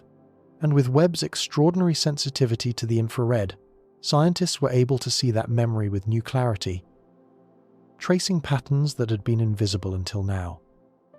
Within that faint uniform glow lay subtle fluctuations, ripples in brightness and temperature, each representing regions where matter first began to clump together under gravity. These ripples are the seeds of all structure, the ancient blueprint from which stars, galaxies, and worlds would one day emerge. But as Webb's data accumulated, scientists noticed anomalies, tiny deviations that didn't fit the expected patterns of a simple beginning. Some of these fluctuations appeared circular, faintly ring-like, as though stamped onto the fabric of the cosmos by something older than the Big Bang itself. According to a controversial but haunting theory known as conformal cyclic cosmology, the universe may not have begun once, but many times. Each cosmic cycle expands, fades, and smooths into uniformity before giving rise to another, like the inhale and exhale of infinity. In this view, the Big Bang was not the birth of everything, but the transition between aeons, a spark carried forward from a universe long gone. If that's true, then the faint ripples Webb detected could be the remnants of colossal events that happened before our own cosmic dawn. The final deaths of supermassive black holes in a prior universe might have left their marks in the form of energy bursts, tiny circular imprints still faintly visible in the cosmic microwave background. They would be the echoes of a cosmos that died so another could live. Even more provocative are the philosophical implications. If universes can leave traces upon those that follow, then existence itself may be continuous, information preserved through endless rebirths. The laws of physics, the constants of nature, even the fabric of space could be slowly evolving, refined through iteration. Every new universe would inherit the memory of the last, encoded in the faintest whispers of light. To gaze upon the cosmic microwave background is to look upon the first page of reality's story. But with Webb, we may now be reading the faint pencil marks beneath the ink, the ghost of an older draft. Those ripples, those almost imperceptible patterns, might be messages from a universe that came before, written not in words, but in the subtle trembling of space-time. The echo of creation reminds us that the universe may not have a beginning or an end, but a rhythm. Each cosmos rises, expands, and fades, only to leave behind a signature for the next to find. And now, across billions of years, Webb may have heard that ancient echo, a faint eternal hum whispering through the darkness. You were not the first. You will not be the last. Some cosmologists believe our universe is not the first, but one in an endless cycle of births and deaths. Webb's deepest data may contain evidence of this, a pattern too regular, too rhythmic, to be random. For most of history, we've imagined the universe as a singular event, a grand beginning that exploded from nothing, expanding ever since into everything we know. But Webb's discoveries are stirring a quieter, older idea, that the cosmos might not have started once, but endlessly, like waves breaking upon the same eternal shore. When scientists analyzed the most ancient light Webb could see, the faint radiation that still glows from the Big Bang, they noticed something peculiar. The temperature fluctuations in the cosmic background weren't entirely chaotic. Beneath the random noise was a faint rhythm, a recurring interval, as though the universe's earliest vibrations carried a repeating signature, a cosmic heartbeat, echoing through time. In physics, such regularity is never meaningless. Patterns point to processes, cycles, harmonies, repetition. If the Big Bang were truly the beginning of everything, we'd expect randomness. But this faint, rhythmic texture might be the remnant of something older. Residual structure carried through from a universe before ours. This is the essence of the cyclic universe hypothesis, that our cosmos expands, cools, fades, and then is reborn, its death fueling the next creation. In this model, black holes play a pivotal role. As they evaporate over unimaginable timescales, they may release the final trickle of information into the void, seeding the vacuum for the next Big Bang. Webb's observations, in this sense, could be catching the fingerprints of that prior reality, the faint memory of a cosmos that once was. Imagine a universe breathing, each cycle a heartbeat of infinity. Each bang not an explosion from nothing, but the blooming of something old and familiar, drawn from the ashes of what came before. In this framework, time becomes circular. There was never a first moment, only an endless procession of beginnings and endings intertwined, like notes in a melody that never stops. For now, this idea remains beyond proof, but Webb's extraordinary depth has made the discussion harder to dismiss. Those subtle regularities in the early light, the repeating wavelengths, the measured harmonics of the cosmos, could be the first observational hints of continuity across aeons. It's a strange thought, that the laws of physics, the structure of galaxies, even the emergence of life itself might be inherited from an older universe, that the cosmos remembers, carrying forward echoes of its past selves like a dream fading upon waking. If that's true, then the Big Bang wasn't the start of everything. It was a renewal, the rebirth of a cosmos that had lived before and will live again. And perhaps that's what Webb has truly shown us. Not just a glimpse into the beginning of our universe, but a whisper from before it, a signal repeating through eternity, reminding us that creation is not a single act, but a cycle, a rhythm older than time. The universe has no wall, no boundary. It simply fades into expansion. Yet Webb's observations suggest a strange uniformity, as if something beyond the visible cosmos is holding the edges in place, an unseen symmetry guiding its shape. When we imagine the edge of the universe, we picture something vast and final, a cosmic horizon beyond which there is only emptiness. But the truth, revealed through decades of observation and refined now by Webb's astonishing clarity, is far subtler. There is no edge, space doesn't end, it expands. Like the surface of a balloon, it stretches in every direction, carrying galaxies away from one another in a silent, endless drift. And yet, despite that infinite sprawl, the universe seems too orderly, too smooth, too balanced, to have grown entirely by chance. The cosmic microwave background, that faint afterglow of the Big Bang, reveals this near-perfect uniformity. Temperature differences across the entire sky are astonishingly small, mere fractions of a degree. Even in Webb's deepest fields, galaxies and clusters distribute themselves with remarkable consistency, as if guided by an invisible symmetry. For a universe born from chaos, it appears almost designed. Scientists call this the horizon problem.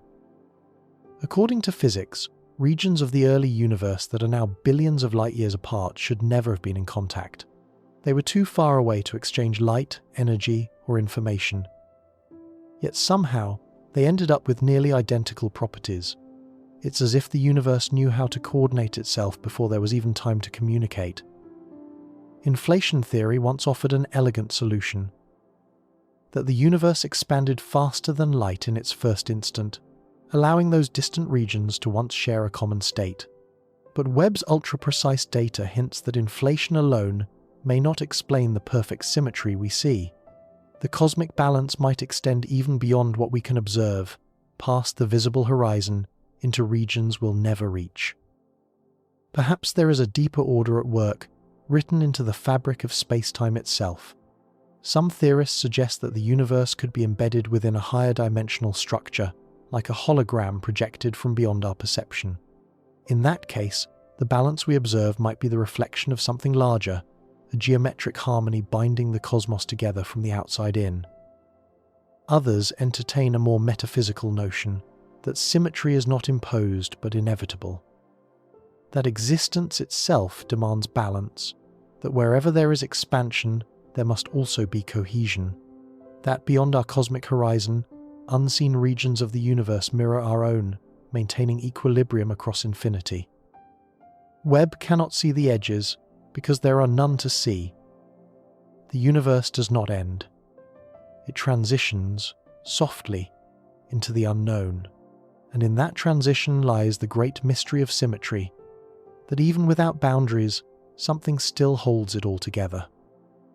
Perhaps then, the edge of the universe is not a place, but a principle, a silent rule woven into reality's foundation, an unseen hand ensuring that even the infinite has order, and that the cosmos, vast beyond comprehension, still hums with the quiet symmetry of something whole. Patterns repeat on every scale, from atoms to galaxies, from neurons to clusters of stars. Webb's deep maps hint that the universe may be fractal in nature, a cosmic code repeating itself across infinity. When Webb's sensors mapped the faint smears of light stretching across the abyss, a familiar rhythm began to emerge. Galaxies weren't scattered at random, they were arranged in filaments, threads, and nodes, forming the vast cosmic web, an immense, interconnected structure that spans billions of light years. Within that web, clusters of galaxies gather like glowing neurons, connected by strands of dark matter, invisible to the eye, but revealed through the bending of light. It's a pattern that feels almost biological. Zoom out, and the cosmic web resembles the neural network of a brain. Zoom in, and it echoes the branching of trees, the currents of rivers, even the filigree of lightning across the sky. The same geometry, filaments, nodes, voids, repeats itself again and again, as though the universe has a preferred way of organizing matter, from the smallest particles to the largest expanses of space. Mathematicians call such structures fractals, patterns that replicate at every scale, infinitely complex yet bound by simple rules. They arise naturally in chaos, in growth, in systems that balance order and disorder. When Webb's deep field data revealed the same self-similar clustering across multiple scales, some physicists began to wonder whether the entire cosmos might operate according to fractal principles, a grand repetition of structure embedded within the laws of physics themselves. If that's true, then the universe might not just contain patterns, it is one. The same mathematical code that shapes the branching of veins in a leaf might also guide the formation of galaxies. Each level of existence could be a reflection of another, nested endlessly within the larger whole. The macrocosm mirrors the microcosm, and somewhere within that recursion, consciousness emerges, another fractal pattern of energy, aware of its own geometry. Some theorists take this further. If reality is fractal, then perhaps it's self-simulating, an infinite feedback loop where structure begets structure, information folding upon itself to create the illusion of form. In such a universe, there is no ultimate scale, no smallest or largest thing. Every layer contains echoes of every other. Every atom could, in principle, contain the pattern of the entire cosmos, encoded in its vibrations. Webb's images, with their impossible depth, reveal this unity in ways we've never seen before. The same arcs and filaments that stretch between galaxies appear in the shapes of dust clouds, in the flow of plasma, even in the ripples of light itself. The deeper we look, the more we find repetition, not monotony, but harmony, as if creation composes itself through a single, universal rhythm. The structure beneath reality may not be hidden at all. It may be everything we see, written in plain sight. From quarks to quasars, from thought to matter, the universe may be whispering the same phrase over and over again, across all of time and space, as above, so below.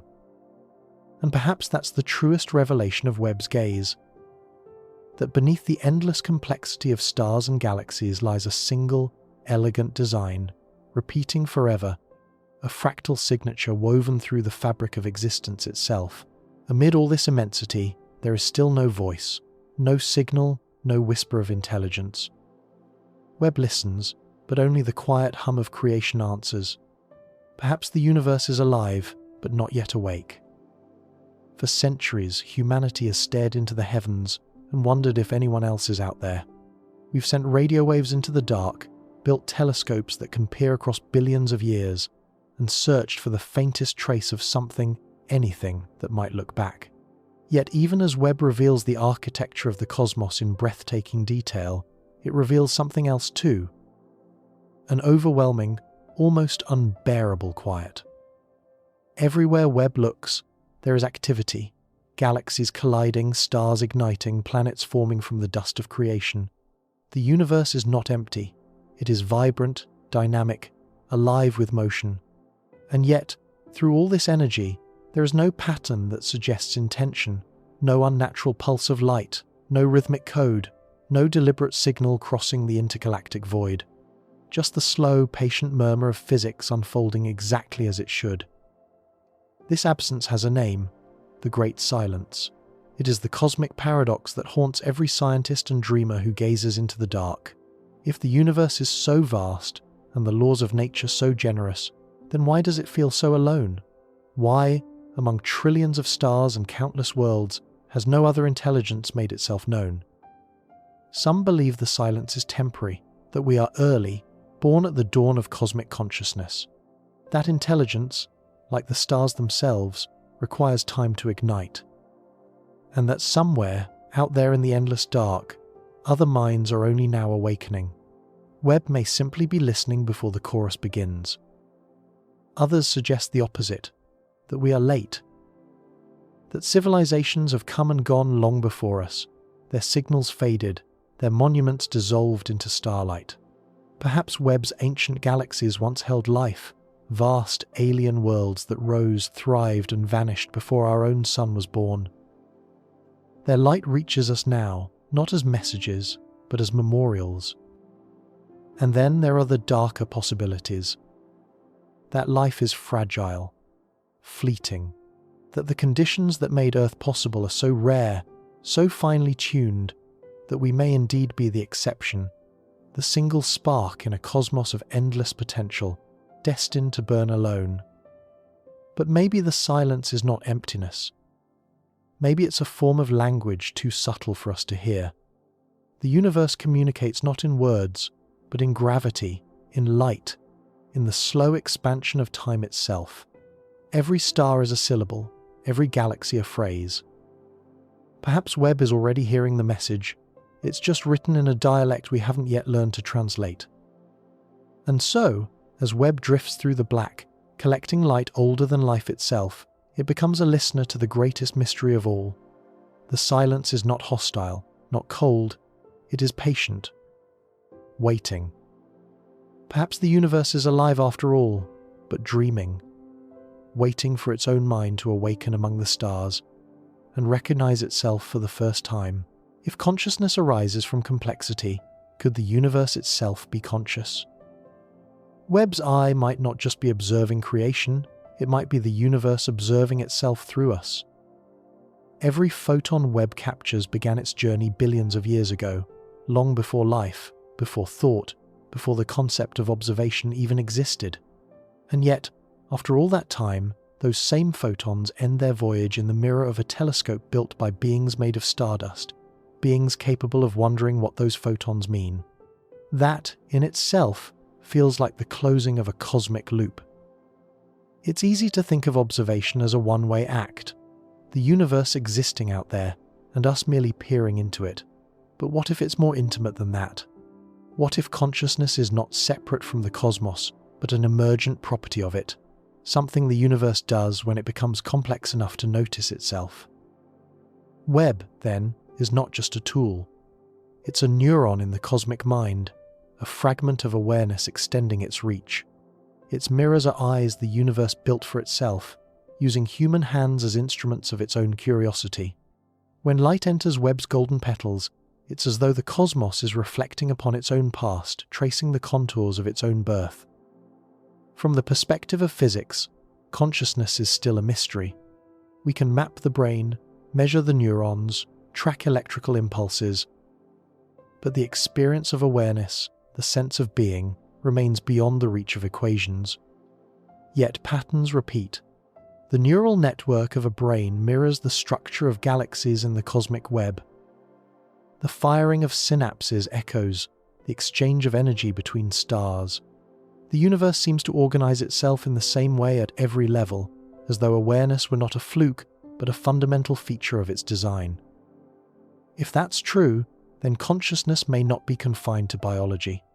It could be an emergent state of matter itself, appearing wherever complexity arises, whether in a mind, a planet, or an entire universe. In that sense, we are not observers at all. We are participants in a grand act of self-recognition. The universe, having evolved into beings capable of thought, is now reflecting upon its own existence through our curiosity, our science, our art, and our awe. Every time Webb sends back an image, every time we interpret that image, we are completing a circuit of awareness that began at the dawn of time. The cosmos looked outward, and through us, it finally looked inward. Perhaps this is what the Great Silence means. Not that the universe is empty, but that it's been speaking all along, through stars, through gravity, through light, waiting for a part of itself to evolve ears to hear it, eyes to see it, and a mind to understand. In that way, Webb isn't just a telescope, it's a mirror held up to infinity. When we gaze into its images, we aren't merely seeing the universe, we're seeing ourselves. Not as separate observers, but as the consciousness of the cosmos, finally awake enough to ask the question that has echoed since the first spark of creation. What am I? In several fields, Webb detected light from stars that should have long since burned out. Could gravitational lensing be recycling their light? Or are we witnessing echoes of matter resurrected through cosmic time? When Webb peers into the distant dark, it doesn't just see stars as they are, it sees them as they were. Every point of light is a time capsule, a record of something that existed billions of years ago. But in a few rare cases, that light seems to have outlived its source. Stars that should have died long before our solar system was born still shimmer faintly in Webb's images, their light appearing too fresh, too persistent to belong to the past. The first thought was lensing, massive galaxies, or clusters bending and amplifying the light from distant stars, stretching it across space and time. Indeed, Webb has revealed Einstein crosses and magnified arcs that confirm this effect beautifully. But these anomalies were different. They weren't merely brightened, they were repeated. Some stars appeared in multiple places, as if scattered reflections of the same source were still arriving long after their deaths, like ripples continuing across the surface of time. If these are indeed the same stars, recycled through gravitational curvature, it would mean space-time itself is replaying light, looping it through vast cosmic lenses again and again. But some physicists have proposed something even stranger, that we might be seeing temporal echoes, remnants of light interacting with the fabric of space-time in ways we barely understand. According to general relativity, light can bend, delay, and stretch under the influence of gravity. But under certain extreme conditions, such as near black holes or dense cosmic strings, it might even be reflected through time, bouncing forward and backward like an echo in a vast, unseen chamber. If that's true, then some of the light Webb detects might not be from a star that still exists, or even one that simply burned long ago. It could be light re-emerging through time itself, an echo of matter remembered by the universe.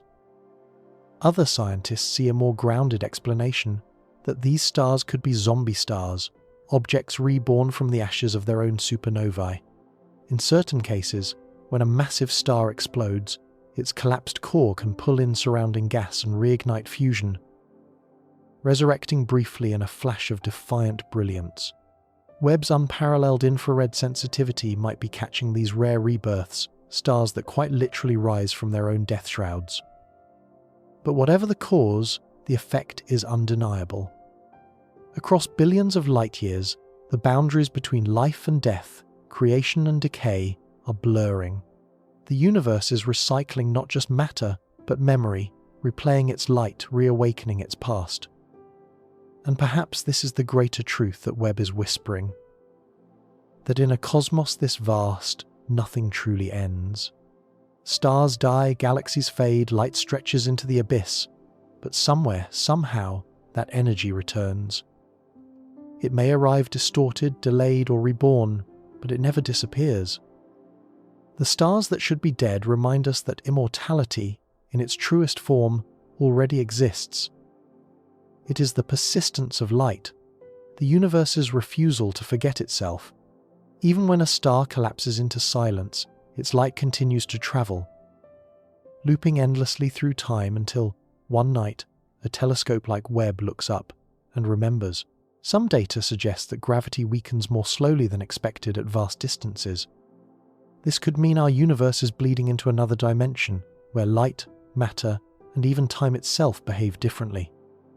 For all its elegance, our understanding of gravity has always been incomplete. Einstein's equations describe how mass bends space and time, but when astronomers tested these laws on cosmic scales, something strange emerged. Webb's observations of the farthest galaxies, how they move, cluster, and drift apart, suggest that gravity isn't fading quite as fast as it should. It seems to stretch farther, pull stronger, linger longer, as though space itself were thicker, deeper, more layered than our models predict. This small deviation, barely perceptible in the data, has sparked one of the most profound questions in modern physics. What if gravity is leaking? In most theories, gravity is the weakest of the fundamental forces, yet it's also the only one that acts on everything: matter, energy, light, even time. Some physicists now believe this may be because gravity isn't confined to our familiar three dimensions. It could extend into others, hidden realms beyond our perception, where the rules of reality unfold differently. These hypothetical realms are sometimes called extra dimensions, and they might explain why gravity behaves so strangely across the cosmos. Webb's deep field maps have given subtle hints of this hidden depth. In regions where galaxies appear slightly brighter or more distorted than expected, the gravitational pull required to produce those effects exceeds what visible matter can account for. Dark matter could explain part of it, but perhaps not all. If gravity is bleeding into another dimension, its strength may not dissipate as quickly across the infinite. Instead, it might echo, rippling through higher dimensional space before curving back into ours. Imagine space-time not as a flat surface, but as a vast membrane floating in a higher dimensional ocean. Our universe could be one of many such membranes, each a self-contained reality drifting through that unseen expanse. When these dimensions interact, the laws of physics themselves may tremble, briefly allowing energy, or even information, to cross from one universe to another. This idea isn't mere fantasy. Some versions of string theory predict precisely such behavior, that the universe is embedded in a bulk of hidden dimensions where gravity, and perhaps even time, flow differently. If that's true, then Webb's faint gravitational anomalies may be the first empirical hints of this deeper structure, a cosmic conversation between dimensions.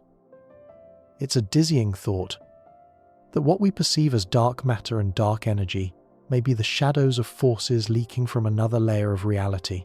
That our universe, seemingly isolated, could be one thread in a vast multidimensional fabric, each layer influencing the next, unseen but inseparable. And if that's true, then the cosmos may not be an island but a shoreline. The gravitational pull we measure isn't just the universe's weight, it's the tug of something beyond, calling through the dark. Perhaps Webb, with its golden mirrors and patient gaze, is already listening to that call. Perhaps the faint distortions it captures are not mere errors, but whispers from the dark dimension itself, a realm just beyond reach, where gravity, light, and time blend into a deeper symmetry. In the end, what we call the universe might be only a single room in an infinite mansion, and with each observation, Webb may be feeling, for the very first time, the shape of the walls beyond. Every photon Webb captures carries the memory of everything it's touched: dust, gas, starlight, even life. In a sense, Webb isn't just observing the universe, it's remembering it. Light is the great archivist of the cosmos. Every beam that leaves a star, every glimmer that reflects off a world, carries a record of where it has been. When those photons travel across the void, they interact, absorbed, scattered, stretched, and reborn, each encounter leaving a trace, a whisper of history imprinted within their energy. And when Webb's golden mirrors finally intercept them, after billions of years of flight, they bring with them a message. This is where I've been. This is what I've seen. Webb's detectors, sensitive enough to catch a single ancient photon, are not merely instruments of sight, they are instruments of memory. In those faint pulses of infrared light, the telescope decodes entire epochs: the glow of the first stars, the dust of dying ones, the faint warmth of planets where water might flow.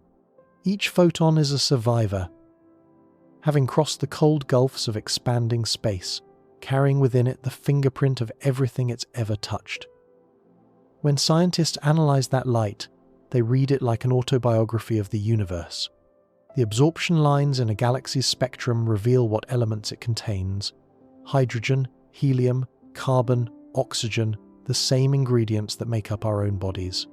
The temperature of the glow tells us how old it is, how far it has traveled, and what has changed along the way. Even the tiniest variations in brightness can reveal entire cosmic stories. A star swallowed by a black hole, a planet eclipsing its sun, a supernova scattering its ashes across eternity. But there's a deeper poetry to it. Because light never truly dies, it only transforms. When a photon strikes a surface, it is absorbed, its energy passed on to something else. Perhaps it warms a grain of dust, or triggers a chemical reaction in a distant cloud. Perhaps it strikes an eye, ours, or Webb's, and becomes awareness. In that moment, the memory of its journey becomes thought. In that sense, every image Webb sends home is not just data, it's a recollection. The universe, through us, remembering itself. The photons that began their journey before our planet even formed are now part of our collective understanding, their stories folded into the human mind. And maybe that's the quiet miracle behind Webb's mission. It doesn't simply show us what's out there, it reconnects us to what has always been.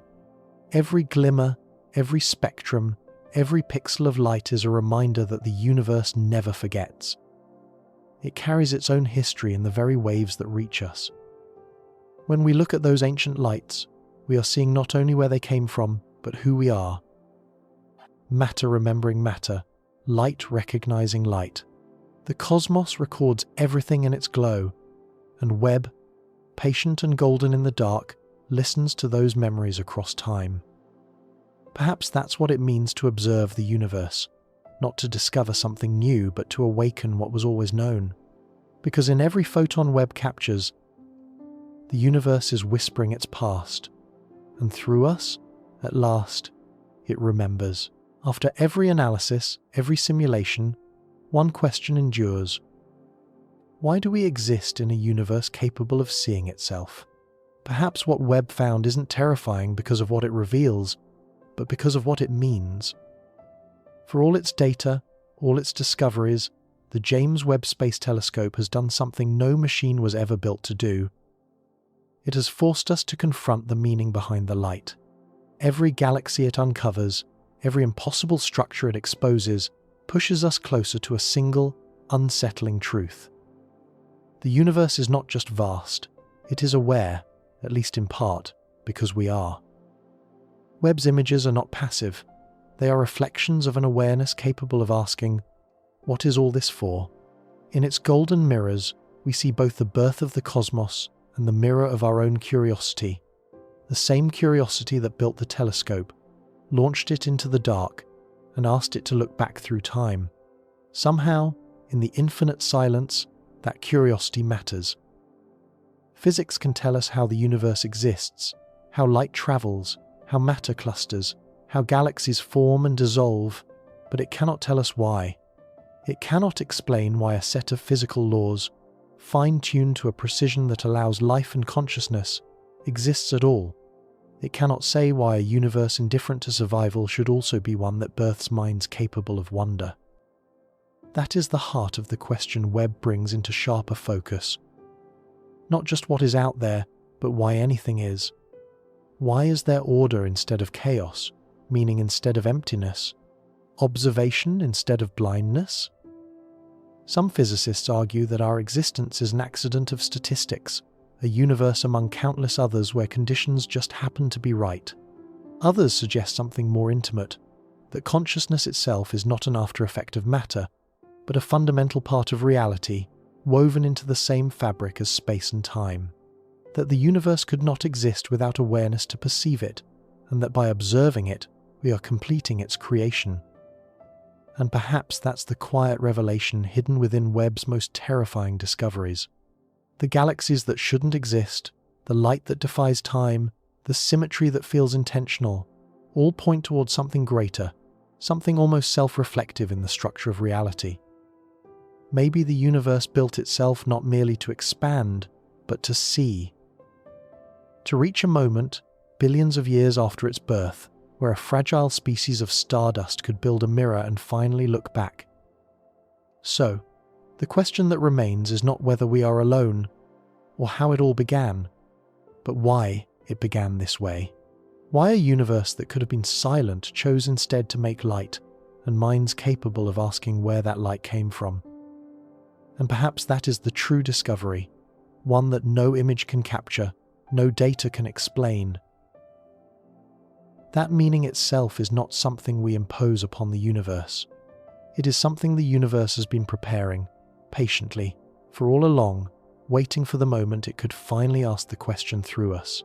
Every discovery Webb makes reflects our own origins, our own limits.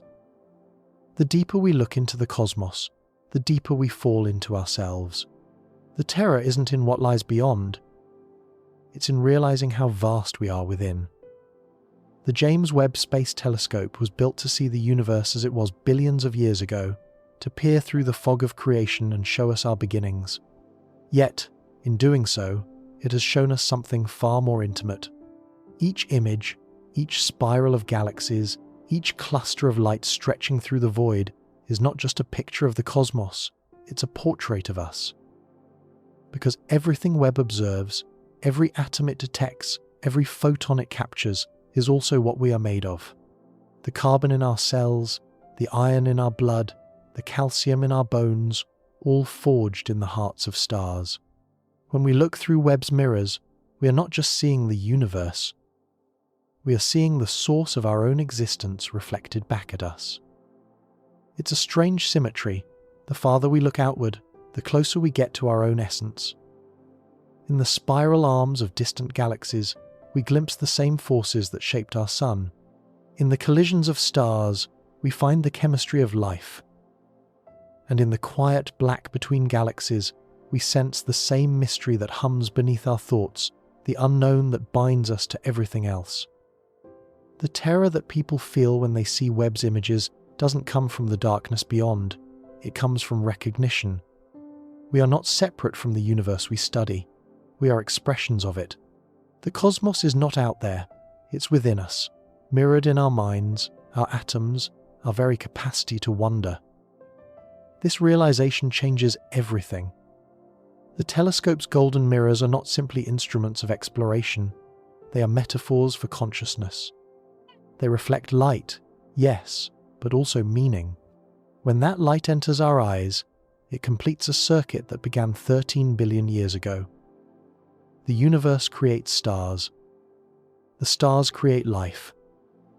Life creates awareness. And awareness builds a telescope to look back at the stars. The loop closes. The cosmos knows itself. There is something humbling and perhaps frightening about that, to see infinity and recognize that it is not cold or foreign, but familiar, that the vastness we fear is not outside of us, but mirrored in the vastness of our own minds. So, when Webb stares into the depths and captures galaxies that existed before our world was born, It is not just revealing history, it is showing us reflection.